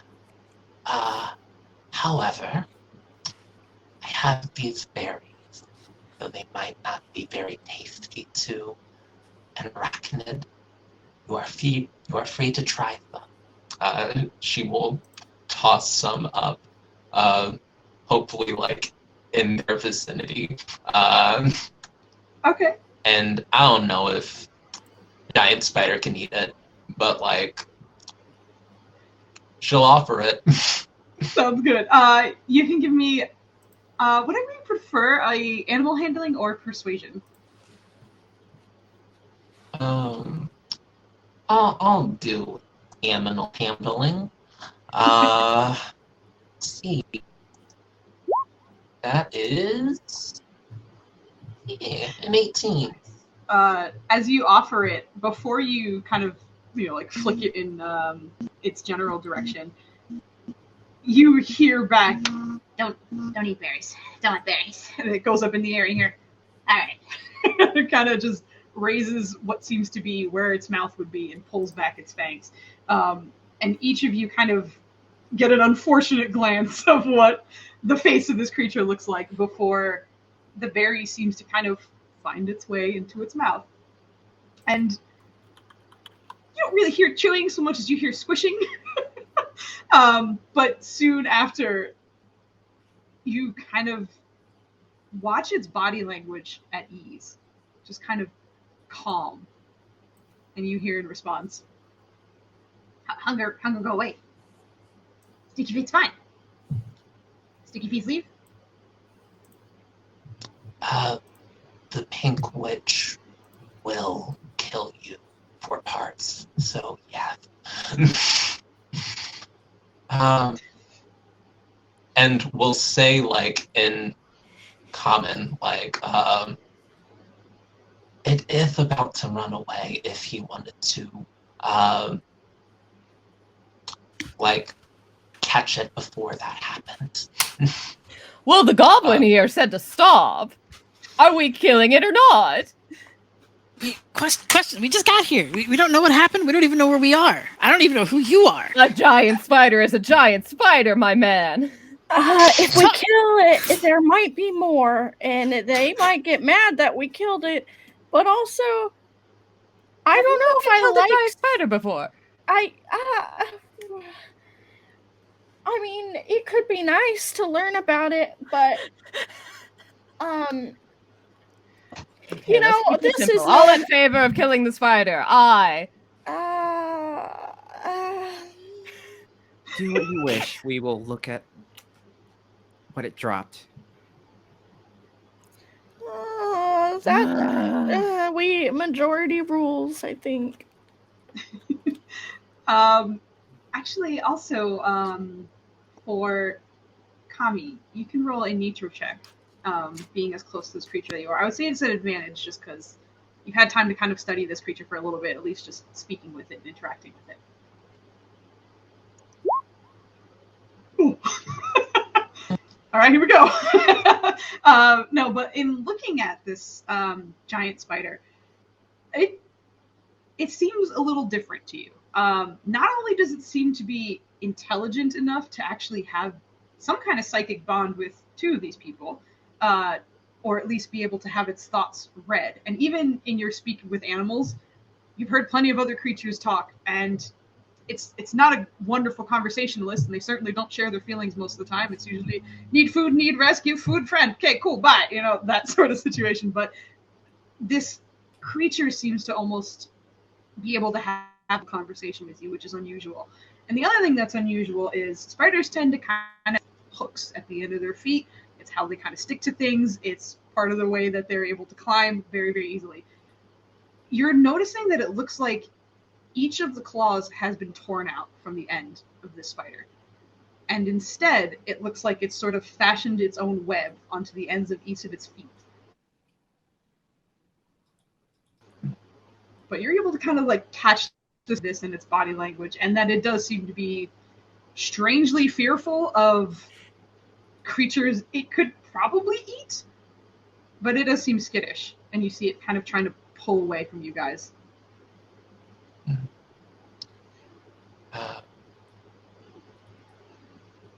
I guess I will turn to the group and say, someone have done unspeakable things to this creature. We have someone to help. And we'll turn down towards the yeah, and we'll just turn downwards towards the person that is covered in things. Okay. As you're doing that, yeah, the spider is... Chrysanthemum will like kind of do this with her sickle at it. You are so damn lucky that I am not alone right now. She just like peers at it. And we'll also just shake her head, sigh a little bit, and also start to join the group that is now huddling around this body. Right. But you watch as it kind of like backs away from you, kind of gives you one last look as you're speaking, and because of your awesome insight check, you're like, this guy still understands what I'm saying, but continues to kind of back away from everybody. And interestingly enough, even obviously all of you have sort of dark vision and are pretty decent at sort of spotting this creature at this point, now that you've seen it a few times, but it probably goes a good 30, 40 feet away, but still seems to be kind of looking in your direction. It is a smart creature, smarter than what a spider would otherwise suggest, but you imagine it's probably hoping you leave the body world. But it essentially disagrees. It's off the map at this point, but I'm just going to keep it in the corner just so you guys know, you guys can still see it. But it's not. Great. Yeah, thanks. Love that. I'm so sorry. You know what? I'm gonna take it off the map because there you go. It's gone. No, it's okay. You can still see it, but it's not there. I'm just teasing. You can't do that. I'm so sorry. It's okay. Now it's worse. There, perfect. Now it's worse because we know it's there and we can't see it. I'm so sorry. I did make it worse. It's like when a spider falls in your bed and you see it and then it disappears and it's like, I know it's there, but I don't know where, and it's bad. Anyway. How often does that happen to you? It happened once and that was enough. Like, listen. Oh, okay. Trauma ever since. Oh my goodness. Oh, I thought so. I was like, why did it get quiet? Okay. Anyway, some are checking out the body, right? Mm-hmm. Okay, so anyone who's looking at it, you guys can give me a medicine check to see what you guys. What if I'm looking? Kind of like. not at how it's doing, but like what's on it. Oh yeah. Can I do one Yeah. after the other? What, like, I want to determine, like look it over. Are they dead? What kind of injuries? Assess. And then I also Right. want to join Zusha in rifling through their things. Okay, If they investigation prove to be dead. for right. Right. Rifling is investigation, so go ahead with those. Doing good. Lanitana, as you're looking at the body and trying to kind of figure out what's going on, you kind of just feel yourself looking in the general direction of the spider, whose eyes kind of meet yours every single time, and you're not unnerved by it. It's just you're kind of like, what is this creature? Why is it here? What is going? Like, you have a lot of questions at the moment, but you're just kind of They're probably distracted. They're probably just hoping it's like, why aren't you going further away? right, exactly. So you're distracted with the presence, and that's unfortunately why you got the natural one. So you didn't quite get too much from the body. But with the next medicine checks, Chrysanthemum, you're looking over the body, and it looks like it was slashed by probably a sword of some kind. You did very well on your medicine check, so you're pretty confident that you should be able to figure out what exactly killed it, but it's a little ambiguous. There's likely a few slash wounds that are from a sword, but there's also some that seem to be from a creature of some kind. It looks like it has probably 4 or 5 claws that dug into the side of this creature, which is ultimately how it kind of bled out. And also looking over it, seems to be a half-elf man of some kind, sort of in his late 20s, early 30s of some kind.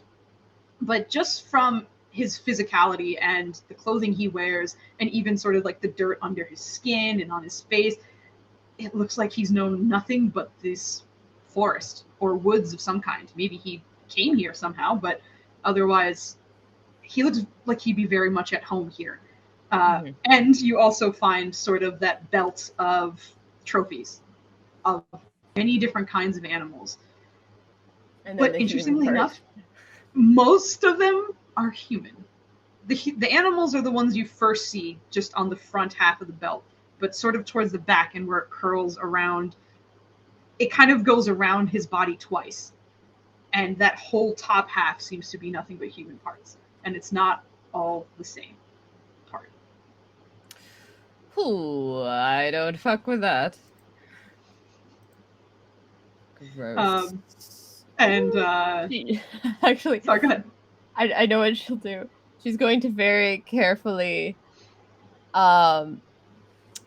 take the very tip of her sickle and kind of cut away at the belt so that the animal parts are cut off, or the section with the animal parts are cut off, and then the rest of the belt with the human parts. She holds by the belt, top of the belt.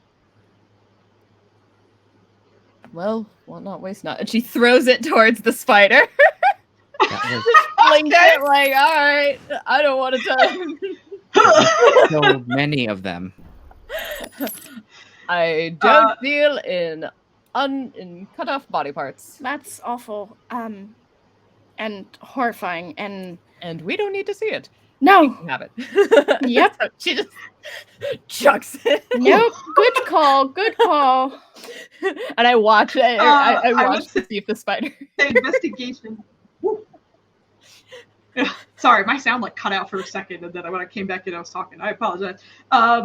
But the investigation from Zosia, as you see her kind of pulling out the belts full of human body parts and chucks it, even though you were kind of looking for items on the body, just in that kind of quick and also with your keen mind glance at it, all of the body parts seem to be from different people. And if you had to guess, there's probably a good ballpark of 10 to 15 different body parts on there, all from probably different people. Yeah, Block that number in your head before it soars off. That this person killed at least 15-ish different people. Or 15. maybe just harvested already dead people. Who's Or- to say? For what? That's not for sustenance.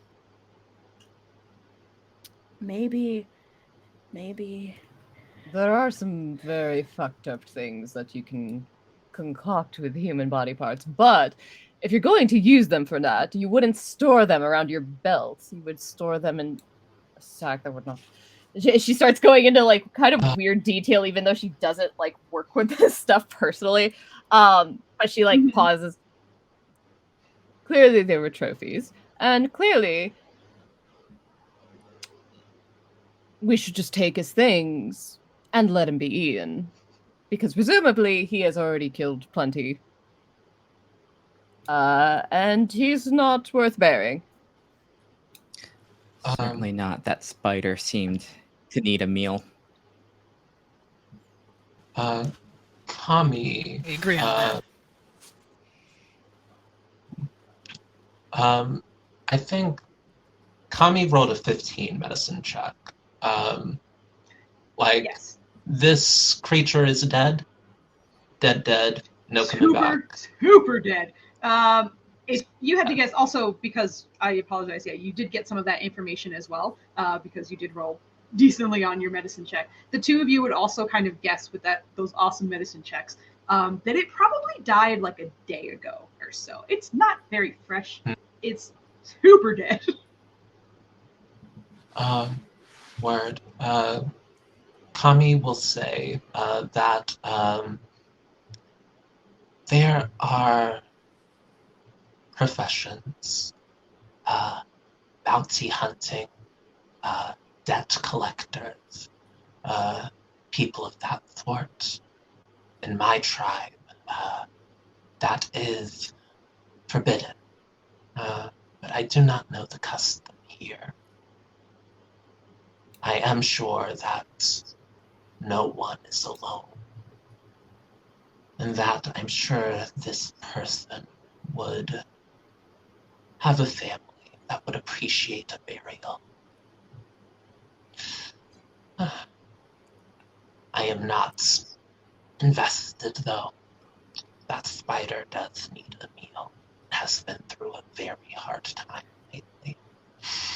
I mean, if we feed the spider, they're less likely to eat us. Yes, and then there's a little more flesh in the legs for later. Listen, I'm not about to go trying to figure out who this whoever they may be, bounty hunter, debt collector, hand collector, person collector, they are. I'm not about to go try and find their family and alert them of their death. They can still find burial in the ground after the spider has passed him, or it has himself passed. It all ends up in the ground anyways.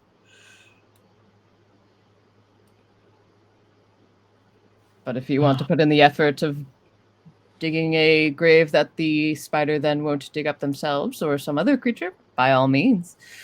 And she starts like picking at like the pockets, like if there's any spare like leather pouches, she'll like examine it, see if it's like sturdy enough to still be worth grabbing, and if it is, she'll like unhook it and Absolutely. With your investigation as well as Zosha's, you guys are kind of rifling through his things, and really getting a lot of stuff that you weren't really expecting.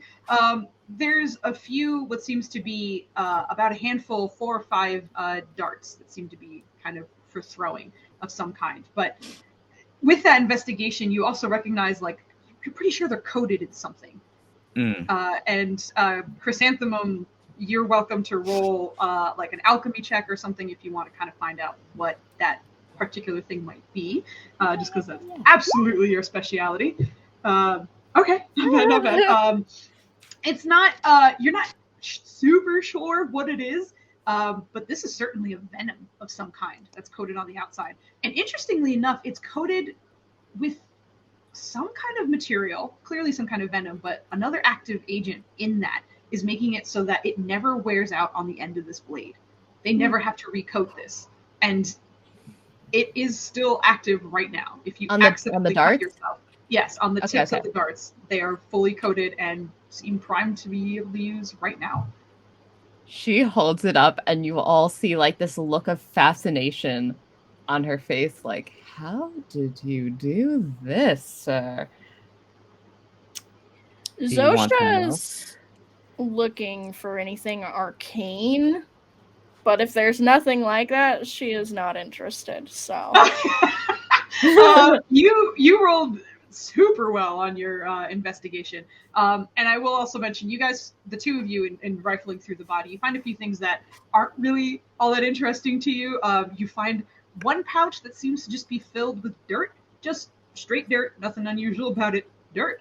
And going through some other one, you find another one that rattles, and in a moment you're like, maybe this is coin, but the more it rattles, the more you're like, no, that's a bag of bones. That's a little tiny bag of bones. And looking inside, you're like, that's human teeth, some human fingers. Okay, that's enough. Just pure bones.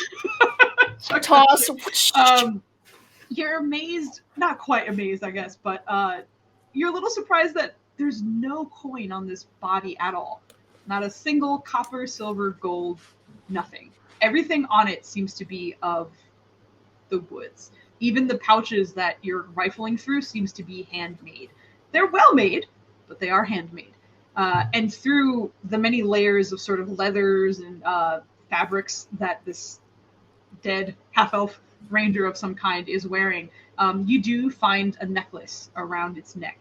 And at the end seems to be a pendant with a symbol none of you have seen before. But it does look like a almost animalistic but humanoid fur-covered hand with claws. Mm-hmm. And it almost looks like it was torn from the body, as the ends of its wrist are dripping with blood, as well as the claws. But I would say Zosha finds that first, as her investigation was hilarious. I accidentally clicked the thing. Don't look at roll 20. So you don't want to use that? I do, but I didn't mean to click it without asking. No, that's fine. That is absolutely fine. Okay, I'm just double checking one more thing. But you guys kind of see her pull this off the body, the necklace, that is.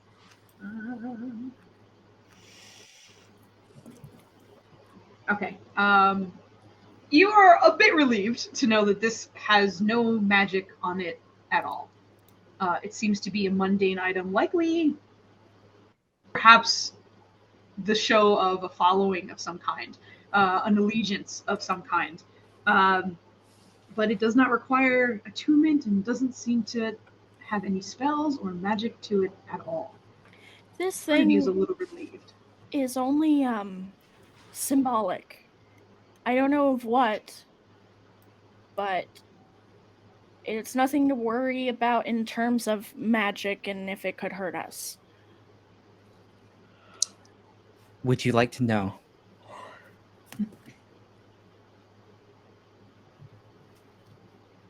Who and know what? What that's for? Yes.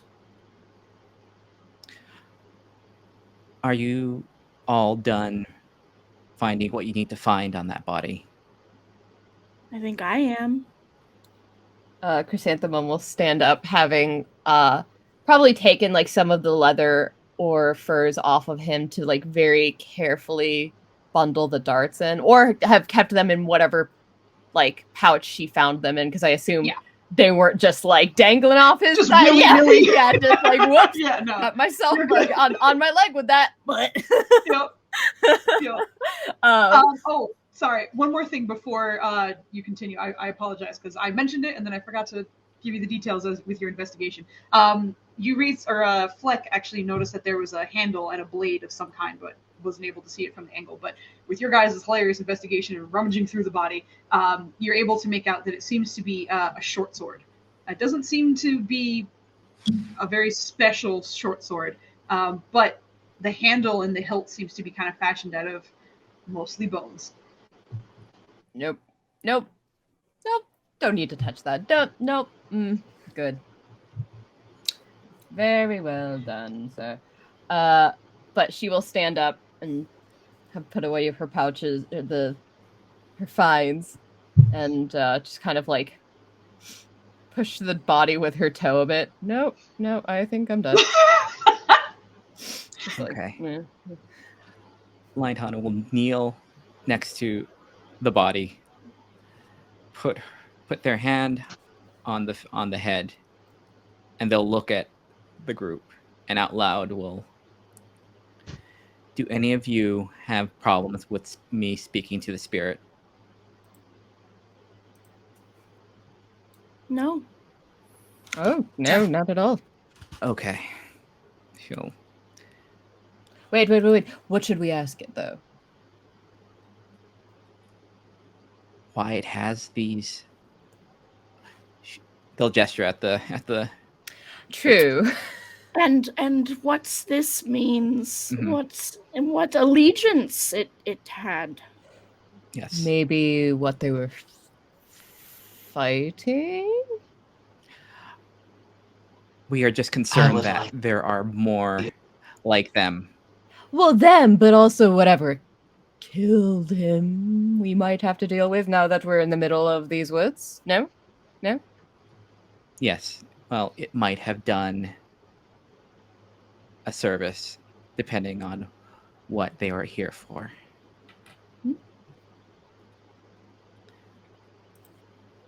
Okay. They'll hold their breath and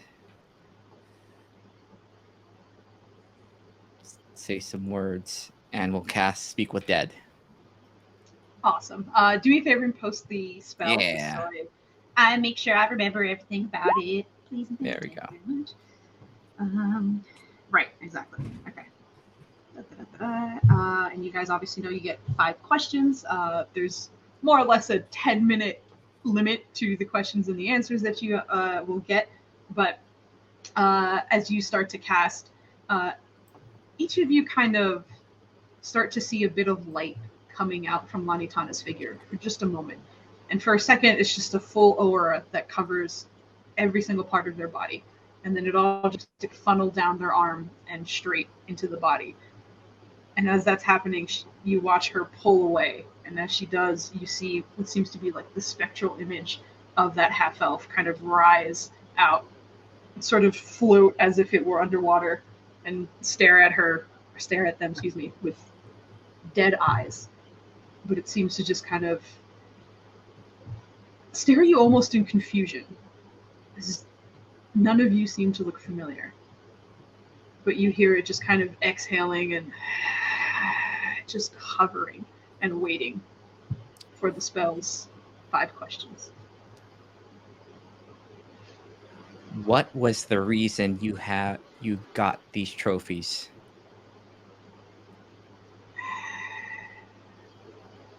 To show victory.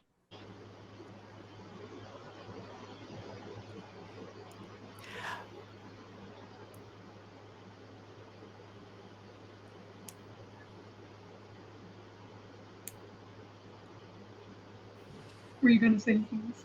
Yes. Figure out a way to like. I'm thinking to try to figure out how to say this. You're okay. And your teammates can chime in too, of course. Like, you see her doing this, but if any of you have questions, you're welcome to speak as the spell is happening. Fellow it will warrior. only answer to her. Yeah. Sorry. Fellow fighters or something else? Fighters. Only fighters.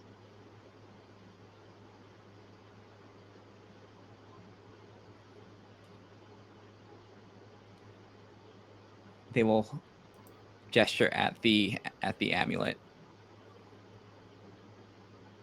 What is this? Who do you worship? Roll persuasion check.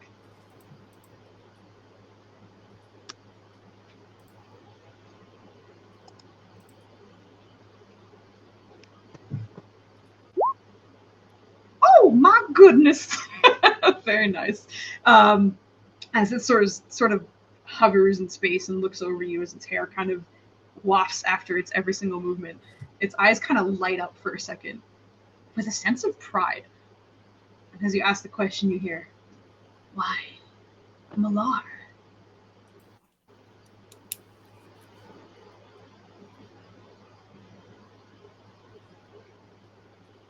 Do I know what that is? You can give me a religion check. Yeah. All right. If anyone else has proficiency in religion, you're welcome to roll as well. Yeah, everything they're saying out is out loud. So Yes, exactly. How do you spell that, by the way? Malor? How... Oh, sorry. No, you're good. I just Oh, want to be no. sure it's right. Okay, great. Oh, Well, I got it right. okay. Oh my goodness. There you go. Coming through with the druid. Yeah. Lanitana, at the moment that you are drawing a blank, that is not in your wheelhouse. Mhm. Never even heard of the name.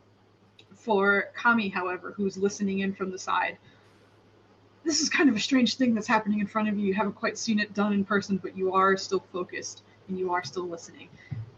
And you have heard it because it's something of disgust in your circle. Druids and those who love nature and rangers and such, they all have a respect for nature and even the chaos that it brings, death and life and rebirth and everything. But Malar and whoever follows Malar, which seem to be called the Malarites, as you remember through your studies, they very much believe in survival of the fittest. However, it's to the point where they take it just too far. They fight anything that will fight back. But they will not fight something that is perhaps armed or weakened, sickly, something like that. However much are the ends justify the means. And sometimes they can hunt simply for sport, even if it's cruel. And as a lover of nature and life, they kind of poison the belief in it, even though they are drawn to nature themselves.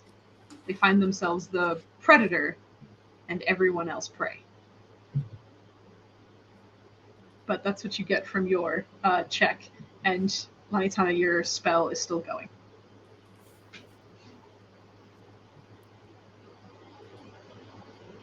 I don't recognize that name. Any of you? Oh, Malar. I recognize the name.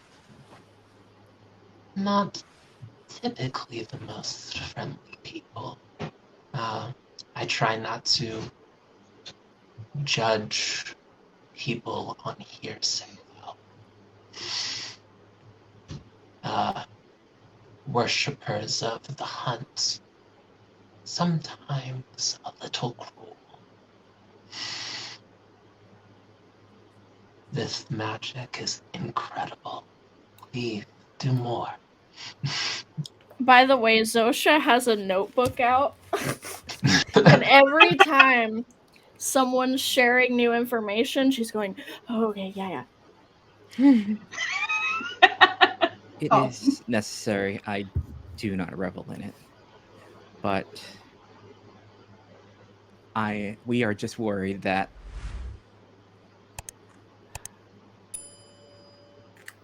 for frivolous violence, innocence, that is what we are worried that their sport entails. Does that fit with what you know of them? Yeah, very much. Yeah. They will glare at the spirit.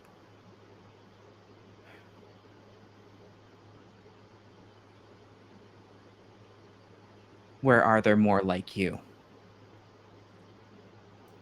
You'll find them soon, or they'll find you. Let us hope that they do not.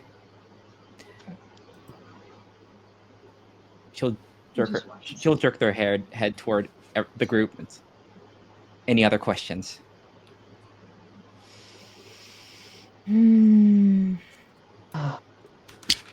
Is there a place we can go to challenge their strength? Well, But also, Do what they know where killed the him? nearest, the direction of what killed him? Perhaps the direction to, I don't know, the road? So we can just, leave.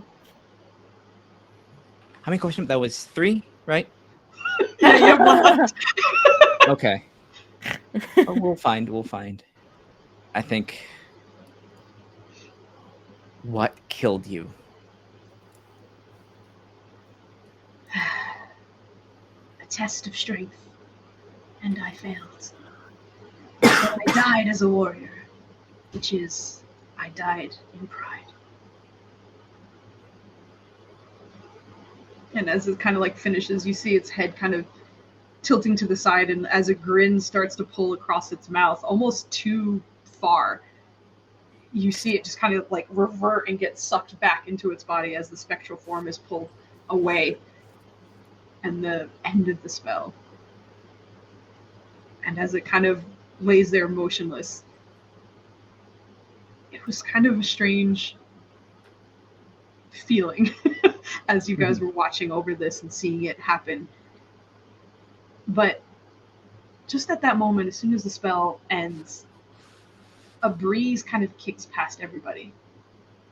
And at first, enforced, natural, this is normal, nothing too bad, but it brings with it a warmth. And Lanitana, you felt this warmth before in the air, and it was right before you walked into the tree and seemingly appeared here. But you feel a strange, comforting warmth. And what seems to be something off in the distance, probably more than 100 feet away.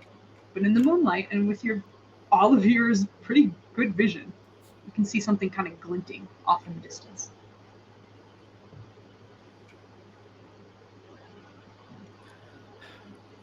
They will stand and I have no further use for this. I don't mean to give this a proper burial. Maybe we'll do better with the spider. But there's that over there. And they'll begin walking. Okay. Sounds good. I'm not going to have you move off the map, but just so you know, the glint is kind of coming from that direction. The spider seems to be kind of off in that direction, just so you have an idea. Spider's off to the top right. You guys are kind of going towards top left. They'll shoot it a message of... Yeah, they'll shoot it. They'll shoot the spider a message. It's all yours. Eat what you will. What? But What? wait until we are gone. The others, may not hold. I wish not to have violence occur. Okay. Sticky feet will wait.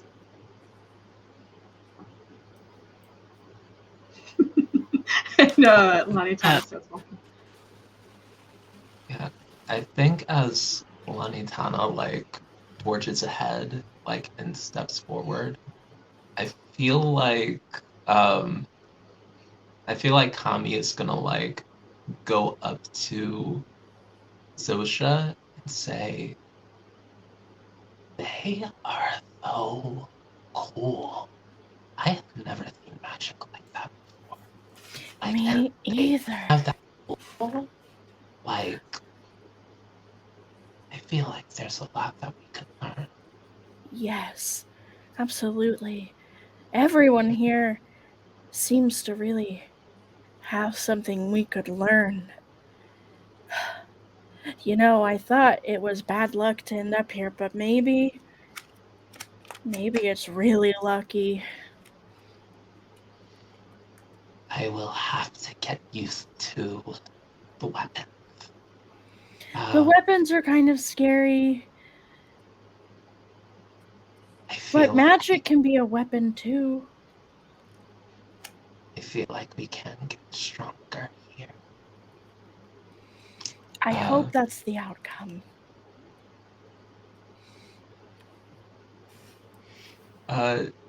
She will begin slowly following after the Kalishtar. Sure.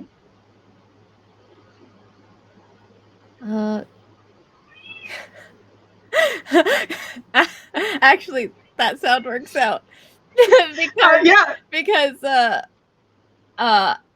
Chrysanthemum just kind of like looks off in the direction of the spider, clearly disappointed. And as she like kind of starts off on her own, following after everyone else, you hear her kind of muttering to her cat, who's now kind of like almost perched on her shoulder, like almost like a bird, but just kind of perfectly swaying along with the footsteps to stay. And she's she's mostly just complaining again under her breath to her cat. But she will turn, "Are you coming?" And she'll call back to Plek. I don't think I caught you. Well, I don't think I caught any of your names, but I suppose we're all moving as a group. I'm Plek, and yes, I'm coming. I'm just wanted to be the last to leave. I'm kind of the only one with the right armor. Oh, apologies, Lani Tana. That's a plant? Flower? Yes, it is a flower. Got it. And you were Lani Tana? Say that right? I'm Zosha.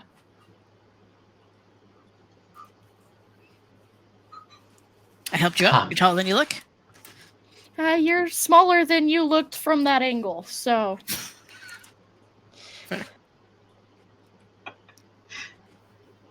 My name is Kami. And this is Thyman. She points to her staff. It is good to meet all of you. I think it would be a good idea to stick together, at least until we can find a town. This forest is obviously dangerous. Yes, better in numbers. Pleasure to meet you all. And Great. as you all start kind of walking in the direction of the glint, it's a little further than you originally thought, because the glint is coming from another crystal. It looks very familiar to each and every one of you, except perhaps Lanitana, who instead saw sort of the tree reacting around her, or them, excuse me. But each of you start to kind of recognize this looks like that pale blue crystal that in some cases fell from the sky and in others erupted from the ground. But you start walking towards it and you can't help but feel as though where it is currently placed, there are trees around it, of course, and although the trees have kind of lost their leaves in this area, there's still enough of a sort of canopy to cast shadows along you guys and even the ground, but there is a very open clearing where this crystal sits. And it almost feels like the moon is just lighting it up even brighter than you guys initially saw before each of you were blinded by its glow. But it's a comfortable glow right now. It doesn't hurt your eyes. And Lanitana, you more than anyone feel as though it's just kind of pulling you in. And not in a perhaps aggressive or pushy manner, but instead a sort of like welcoming, beckoning gesture in a way, if you could imagine that. The rest of you are walking up to this shard that, to your amazement, from a distance you couldn't quite tell just how big it was, but as you're closing in, it's probably 15, 16 feet tall. And much like what happened to many of you, it looks like it fell from the sky. The dirt around it has sort of like puckered and pulled away. There's rocks and dirt clods of a mess scattered around it. But it doesn't look fresh. It looks like it's been here for a few days, if you had to guess. My cat's real excited about it. Yes, I know, Harrington. That thing did come out of the ground. You see the cat's tail on her shoulder kind of like flicking back and forward while staring at this thing. But the rest of you are approaching this. What would you like to do? Detect magic. All right. I'm assuming you're casting it and not ritual, right? Just Yeah. off the cuff. Blam. Got it. You cast the spell, and much like someone else had an experience before, blinded by divination magic. Bad idea, bad idea. Instant regret. The second you see it, it's just, God. Oh, What's- it's divination magic. It's bright. It hurts. Oh. She'll look away. That's the only thing that seems to make it a little bit better, but like it's you close your eyes and you're seeing red because you're seeing the blood through your eyelids, how bright this magic is to you, even with your back turned. Mm-hmm.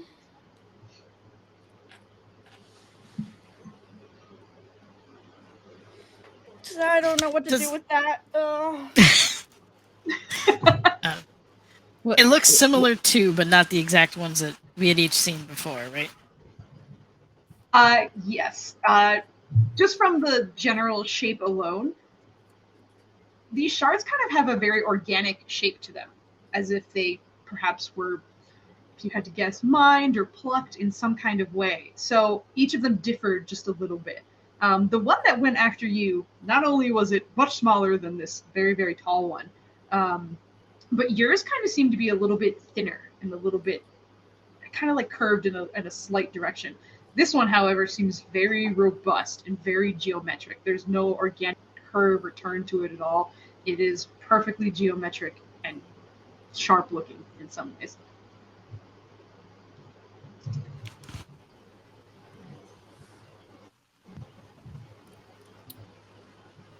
So what did Zoisha say what aura was coming off of it? Yeah, she Okay. like yelled in pain what was happening. It's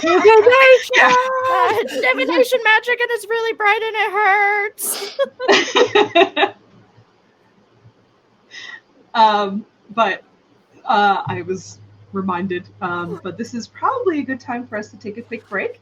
Give you guys a chance to kind of maybe think of what you might want to do, and also anyone who needs to take a bathroom break or anything. So I think now is a good time for a quick break. We'll be right back, and we have about an hour or so left, a little bit less, but we will be back. So thank you.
All right, we are back.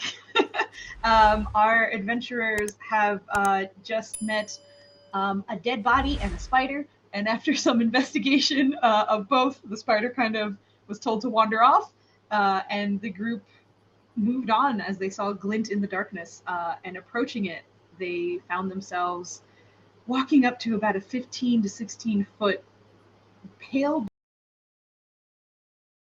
shard, standing in the ground as if it was dropped from the sky itself. Not unlike what some of these poor characters have encountered. But a warmth kind of seems to emanate from the crystal and be sort of welcoming and comforting. And at the moment, Zosha is completely blinded with her detect magic. You're also, you can drop it whenever you'd like, but if you're going to keep it up, it's not a great time for your eyes. Yeah, I think that she would have kept it up like a little bit too long just because she was stunned by all of it, but by now she's dropped it and she's just like rubbing her eyes like, oh, Yeah. no, oh.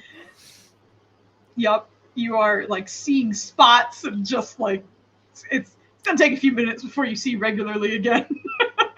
But the rest of you, depending on how close you are to this, you of course feel that warmth and that breeze that still kind of, interestingly enough, seems to come from behind the shard from any angle that you're standing, so that you are always downwind of that warm breeze. But as you stand here, you guys are free to do whatever you would like. I'm definitely going to be keeping somewhat of a distance from it, because before that knocked her out and teleported her into the middle of the forest with 4 other strangers. So warm and comforting breeze or not, she is like, I don't know about this one. Yeah. But she is kind of like that. She's keeping a slight distance, maybe comparatively to the others, and she kind of says, "So at least for me, that thing jutted out of the ground. I presumably passed out, and I ended up here. I don't know about all of you. I don't exactly think it's a good thing." We have not seen this before. How many of you had something similar? I did as well. Oh, It's very bright. is that thing that landed? Almost hit me, actually. Yes, that's what was falling from the sky, Kami. And that smushed you when you were a tiny little mouse, and I didn't know what was gonna happen, and then suddenly we were here. But you're fine now, so it's okay. So you each had a vision then? If by vision you mean blindness, then yes. Definitely. Yes. Yeah. Do you mind? Mind what? If I approach it? If we approach it? No. You can, certainly. Yeah, Plex gonna back up too. Zosha His shield is at his eyes. As soon as it gets bright, he's just blocking it. Yeah, no, Zosha will follow, like, in lockstep, like, approaching. Kami will, like, sort of turn with a puzzled look and say, I like you, stranger. I will join and keep in step. All right. Chrysanthemum looks down at Plek like, you seeing this shit? I would enjoy the company. We would enjoy the company. Yeah, we're on the same mind on Right, that. we'll keep guard. We'll keep Yeah, perimeter. Yep. We're If safe. you guys actually are, if you guys actually are, you can roll me perception checks. But I almost feel like you guys we're totally watching out for us. What the fuck are they doing? Yeah. But if you are, I think she will. I mean, it's not. Oh, there's my sheet. she will, just because like the situation is weird, but All right, not bad, not bad. All right, maybe our suspicion of the crystal does kind of, we're like, what the fuck? But then we're kind of like, all right, what the hell? Exactly. You guys are on like dubious watch guard. But I'll get back to you guys in your roles. Yeah. But we have that sort of locked in. And for the rest, I'm going to assume, just sort of like in marching order, Lanitana is closest, and the rest of you, the other two, Kami and Zosha, are walking not far behind, but you are also approaching. Mhm. Yeah. Okay, great. So Lanitana, as you are closest to it, the light does get brighter and brighter the closer you get. And before, where it kind of overwhelmed your vision and it was simply white after an amount of time, this doesn't happen this time around. It stays bright, but you can still make things out. You squint a little bit just from kind of habit, but you're realizing that you don't have to. You can keep your eyes open and it doesn't hurt. It's just bright. And the closer you're getting, you're starting to hear those sounds that you heard a little bit before. And Kami and Zosha, you're hearing that these sounds that you've never really heard too much about. Kami, absolutely not, because you were gone immediately. But Zosha, you heard some combat. And all three of you, Lanitana the clearest, as they are the closest to the crystal, hear fighting. You hear bestial sounds. Growling, scratching. Looks like probably trying to get some traction on what seems to not be dirt, but some kind of surface area you can't quite make out. And metal clanging against maybe bone, something organic, but it's not clanging against metal. And Lanitana, initially it was just the brightness in that crystal. And as you get to about 5 feet, you're starting to make out motion in that crystal, in that brightness. Mm-hmm. And staring a little bit, you're starting to make out a figure. And you heard a goblin say not too long ago that he saw an armored woman. And you are starting to see an armored woman. Mm-hmm. It's hard to make out color as the light is so bright. Still comfortable to stand in, but still bright. Everything seems washed out. But you can make out metallic gleaming armor over every part of her. A braid kind of flowing behind her, and her spear working furiously against something else. And while you're there, you can give me a perception check. And Zosha and Kami, not quite close enough to get the full details of this woman and the armor, just because you're a little bit behind Lanitana, but you can hear the sounds of chaos and that the sounds of a struggle. And Lanitana, excuse me. Both your names begin with an L, and my brain just shuts down and says the first thing it sees. But Lanitana, while you're there, you are starting to make out more of what seems to be a scene playing in this crystal. And there's that woman in armor and something that she's fighting. You can't quite make it out, but you think you see figures at that woman's feet. Almost as though she's defending them. Maybe they fell while she was fighting, whatever she was fighting. But you can make out 2 other bodies. And can't get much more detail than that, unfortunately, but you're able to clock those 2. Mm-hmm. And the warmth is still kind of enveloping you, and it's still comforting. But you hear, only for you, do you hear, "Child of light, I still need your help."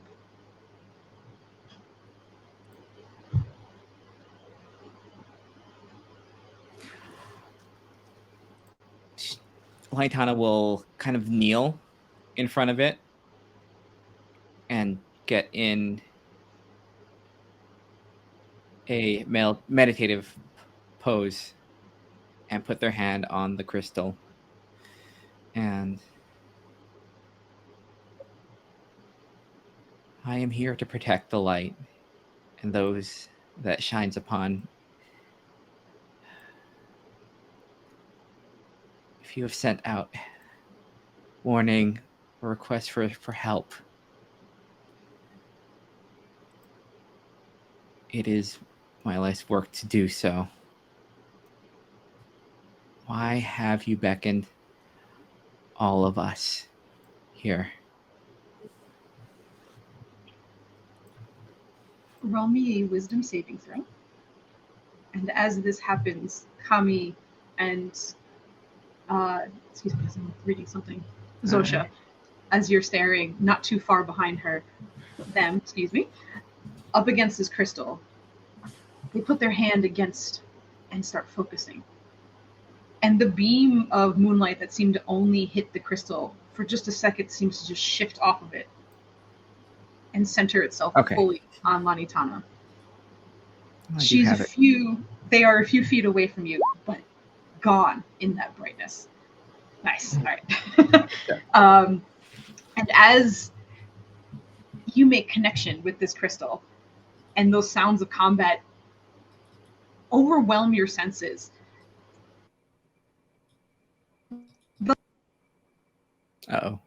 Most instinctive. Oh, what happened? Cut out for a second. Yeah. Hello. Okay, there we go. Yeah, Okay, we're must have been momentarily. Okay. Yeah. Okay, great. Rewind like 10 seconds and you're good. Okay, sounds good. But you set your hand against it, and you feel the light kind of shift onto you. It's still warm, and it is still bright, but the sounds of combat seem to intensify to a point where you're having trouble even kind of standing your ground. It's so disorienting. But you hear that voice again, and rather than kind of that calm plea for help, it's good. And it almost seems as though you're hearing that woman fighting as she's fighting, and she is responding to you breathlessly in this combat. But you hear, "You fight for light, and I fight for the moon. We are losing, but I am fighting. And I needed help, and I called."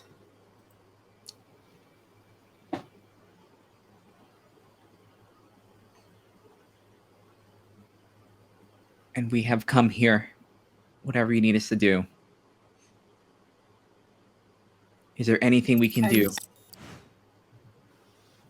You can roll me an insight at advantage.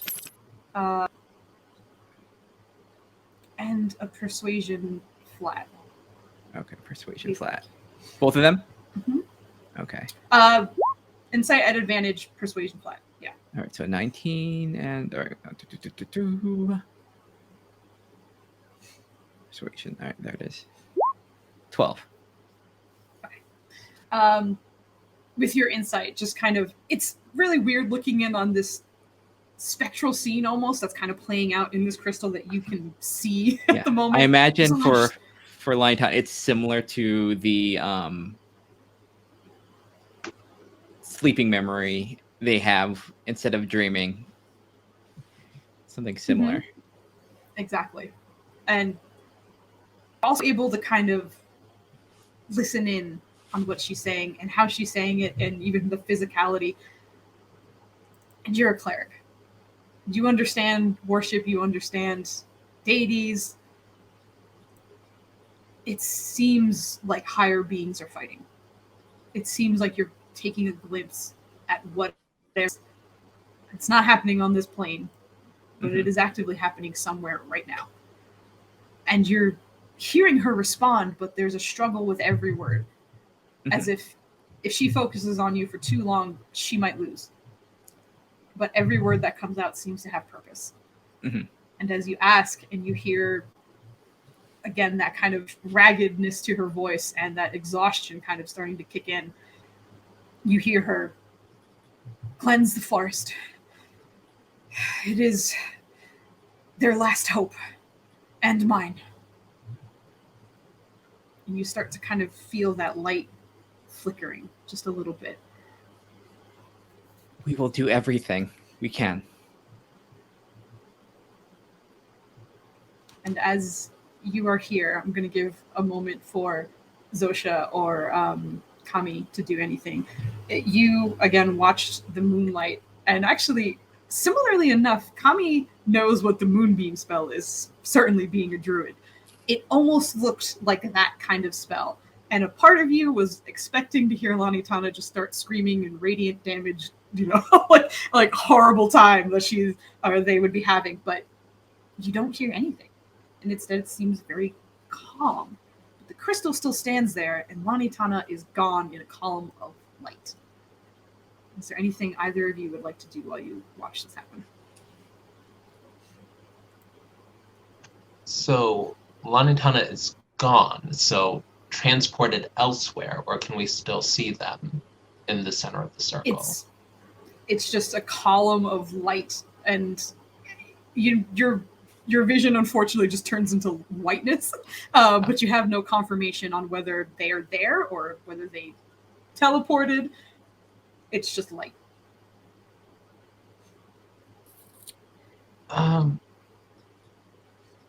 Honestly, to Kami, it seemed like they got this. Like they did a cool kneel down moment. It was like a meditative thing. It was like mumbling something. It looked intense, and I feel like they're good. How is Zosha feeling? Zosha would hold to see if they come back soon.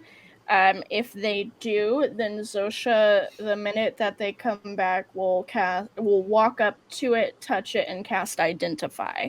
But she doesn't want to interrupt this brand new person that she just met, but for some reason super duper trusts, because Kami seems to trust them. So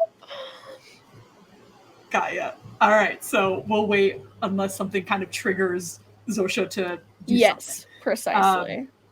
And as for team perception / I don't trust what the fuck is going on here, you guys are kind of in the back keeping watch. Both of you are pretty confident you're not being watched at the moment. Even the spider, maybe that spider is feasting or hiding that body. You're not entirely sure, but even the spider doesn't seem to be around you guys at the moment. It seems like you're alone. And as you're kind of confirming that, you look back just in time to watch Lanitana just get almost swallowed whole by this column of light. And interestingly enough, Kami and Zosha seem to be like, it seems fine. We're good. Do you think it's some kind of mind control? It might The be crystals. some cleric shit. I don't really delve in that. Yeah, neither do I. I'm more in the earthly realm of things. They seem fine with it. So You don't hear any screaming, right? Nope. Okay. We're good. Don't worry about it. All right. So with everyone having a moment, I just wanted to make sure any character had a moment to react, just in case. But towards the end of this conversation, Lanitana, you feel that connection kind of pulling away. And even though you just felt like you were enveloped in white, you interestingly enough feel the warmth kind of pulling away from you and back into the crystal. And you know that you may have a few seconds to say something or to communicate something else, but you get the feeling that she is pulling away so that she can continue fighting. Mm-hmm. But you're welcome to say anything if you wanted to kind of get a last. I think. Okay, great. And it returns to the crystal, and much to everybody's relief, Lanitana is standing, still kneeling, and still with their hand against the crystal, still focused. And the crystal itself seems to brighten once again, almost to the point where everyone can't see again. But you all watch as it seems to kind of like shrink just a little bit, pulling into itself in that space. And that beam of moonlight almost feels like it absorbs it until it disappears in that light. And that one column of bright light seems to just retract it back into the sky. And as Zosha was approaching, hand out, ready to cast Identify, you watch it just kind of pull up and away from you. Well, never mind. she's like, oh, well, okay. Who knows? Mystical things, I guess.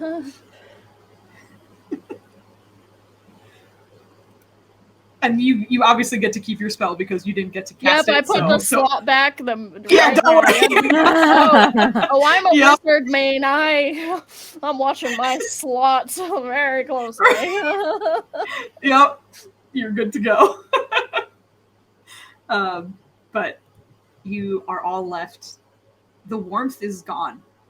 That breeze that was carrying that warmth is gone. The light is gone. What? But you all stand, and you're pretty sure the moon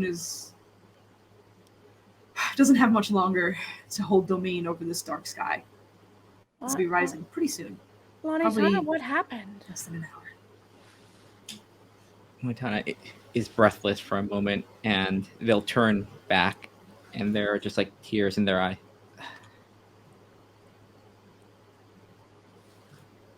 This was a holy object. There is a direct connection to the divinity, and there is fighting, there is combat somewhere beyond us. But there is something wrong with the forest, something caused not merely by sickness, famine, but something of darkness, and whatever the divinity that gave you that vision, that brought you all here, needs us to cleanse it, get rid of whatever darkness is sickening it.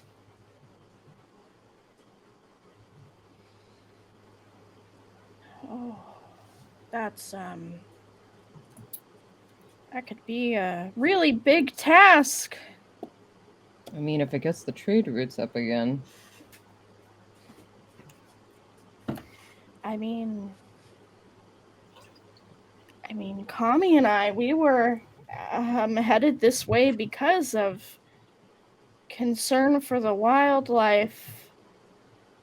I mean, something's definitely wrong, and I don't think either one of us want something to be wrong.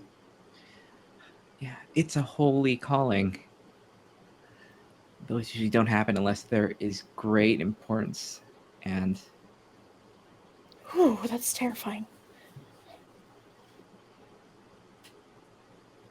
terrifying or calming. Me both. Purpose. Yeah. I am skeptical to get into the middle of any deity's drama.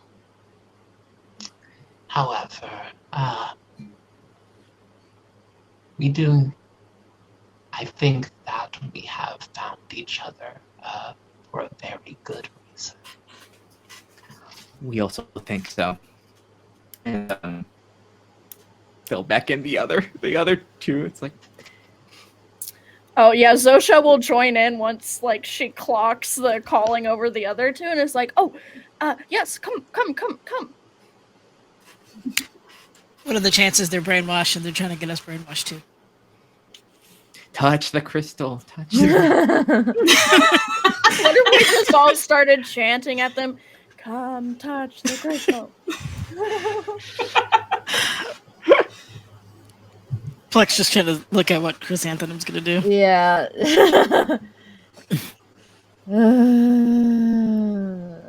Interesting. So I'm guessing we weren't far enough away that we couldn't like overhear what Lanitana said, right?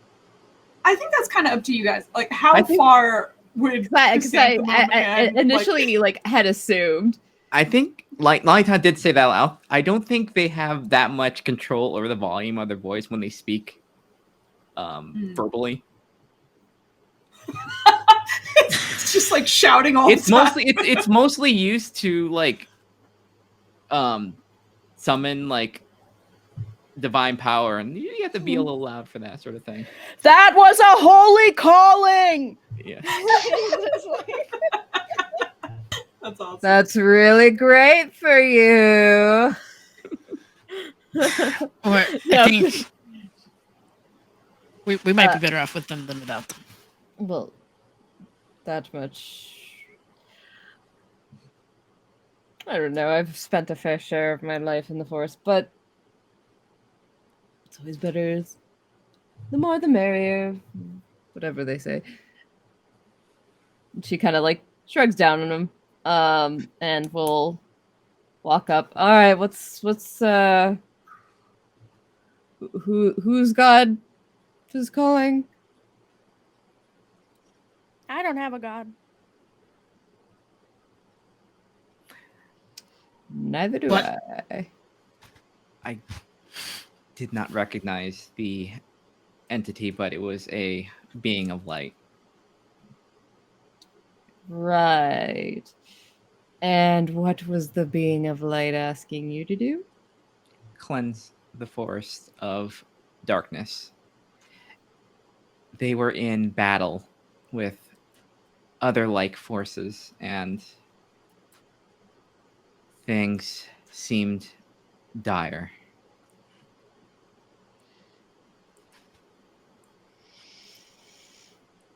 Did they summon us here? Is it what this is what the stones were about? We believe you are correct. That's the only Just thing ask. that makes sense. Could have just asked.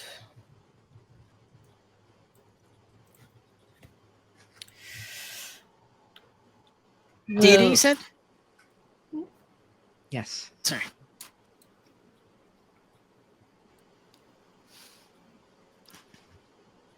Well,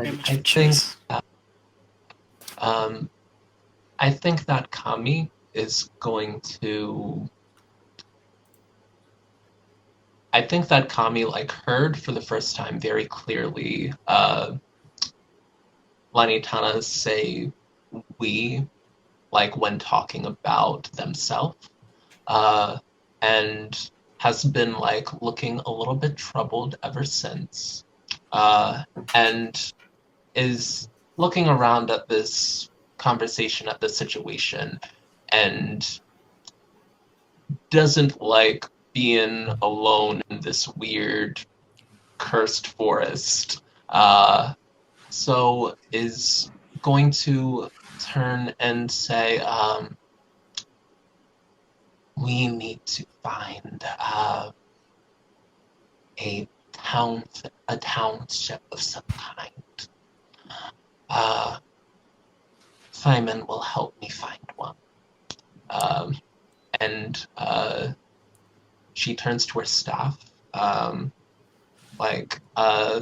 says a few words in Infernal.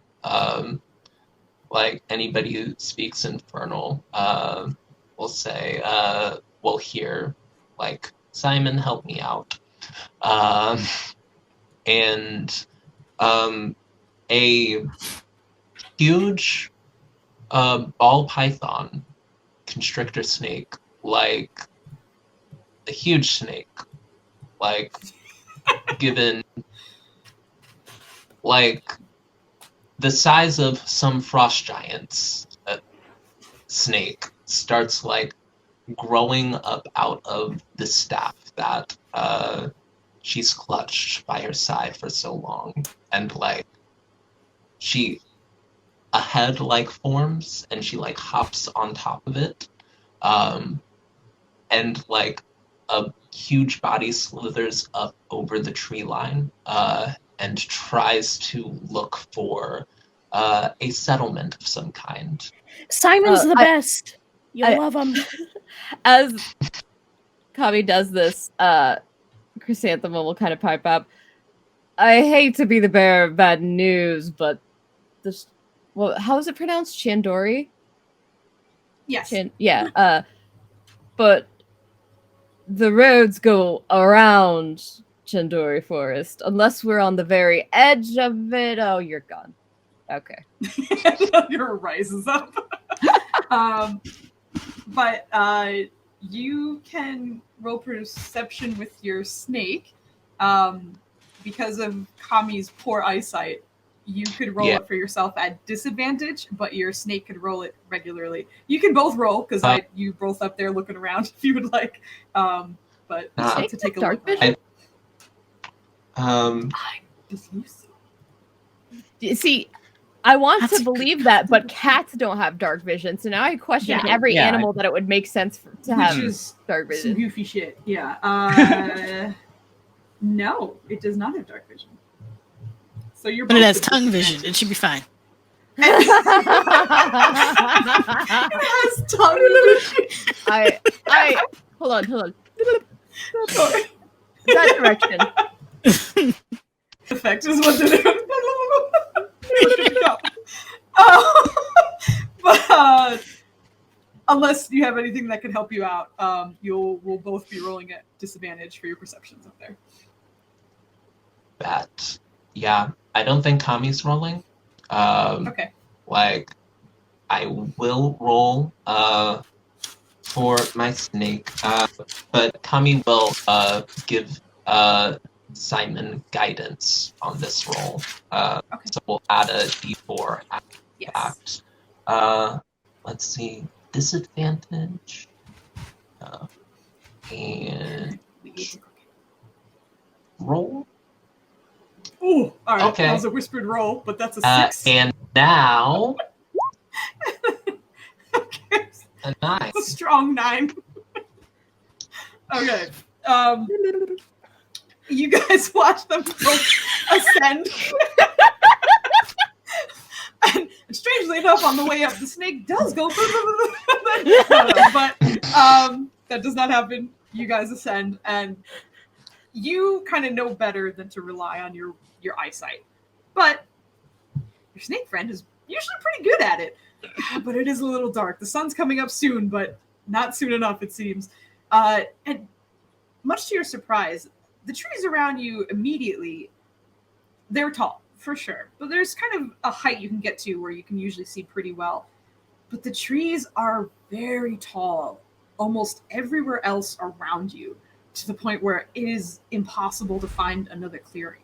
And where you guys are seems to be the only clearing you and your snake can recognize here at this moment. And unfortunately, no signs of life.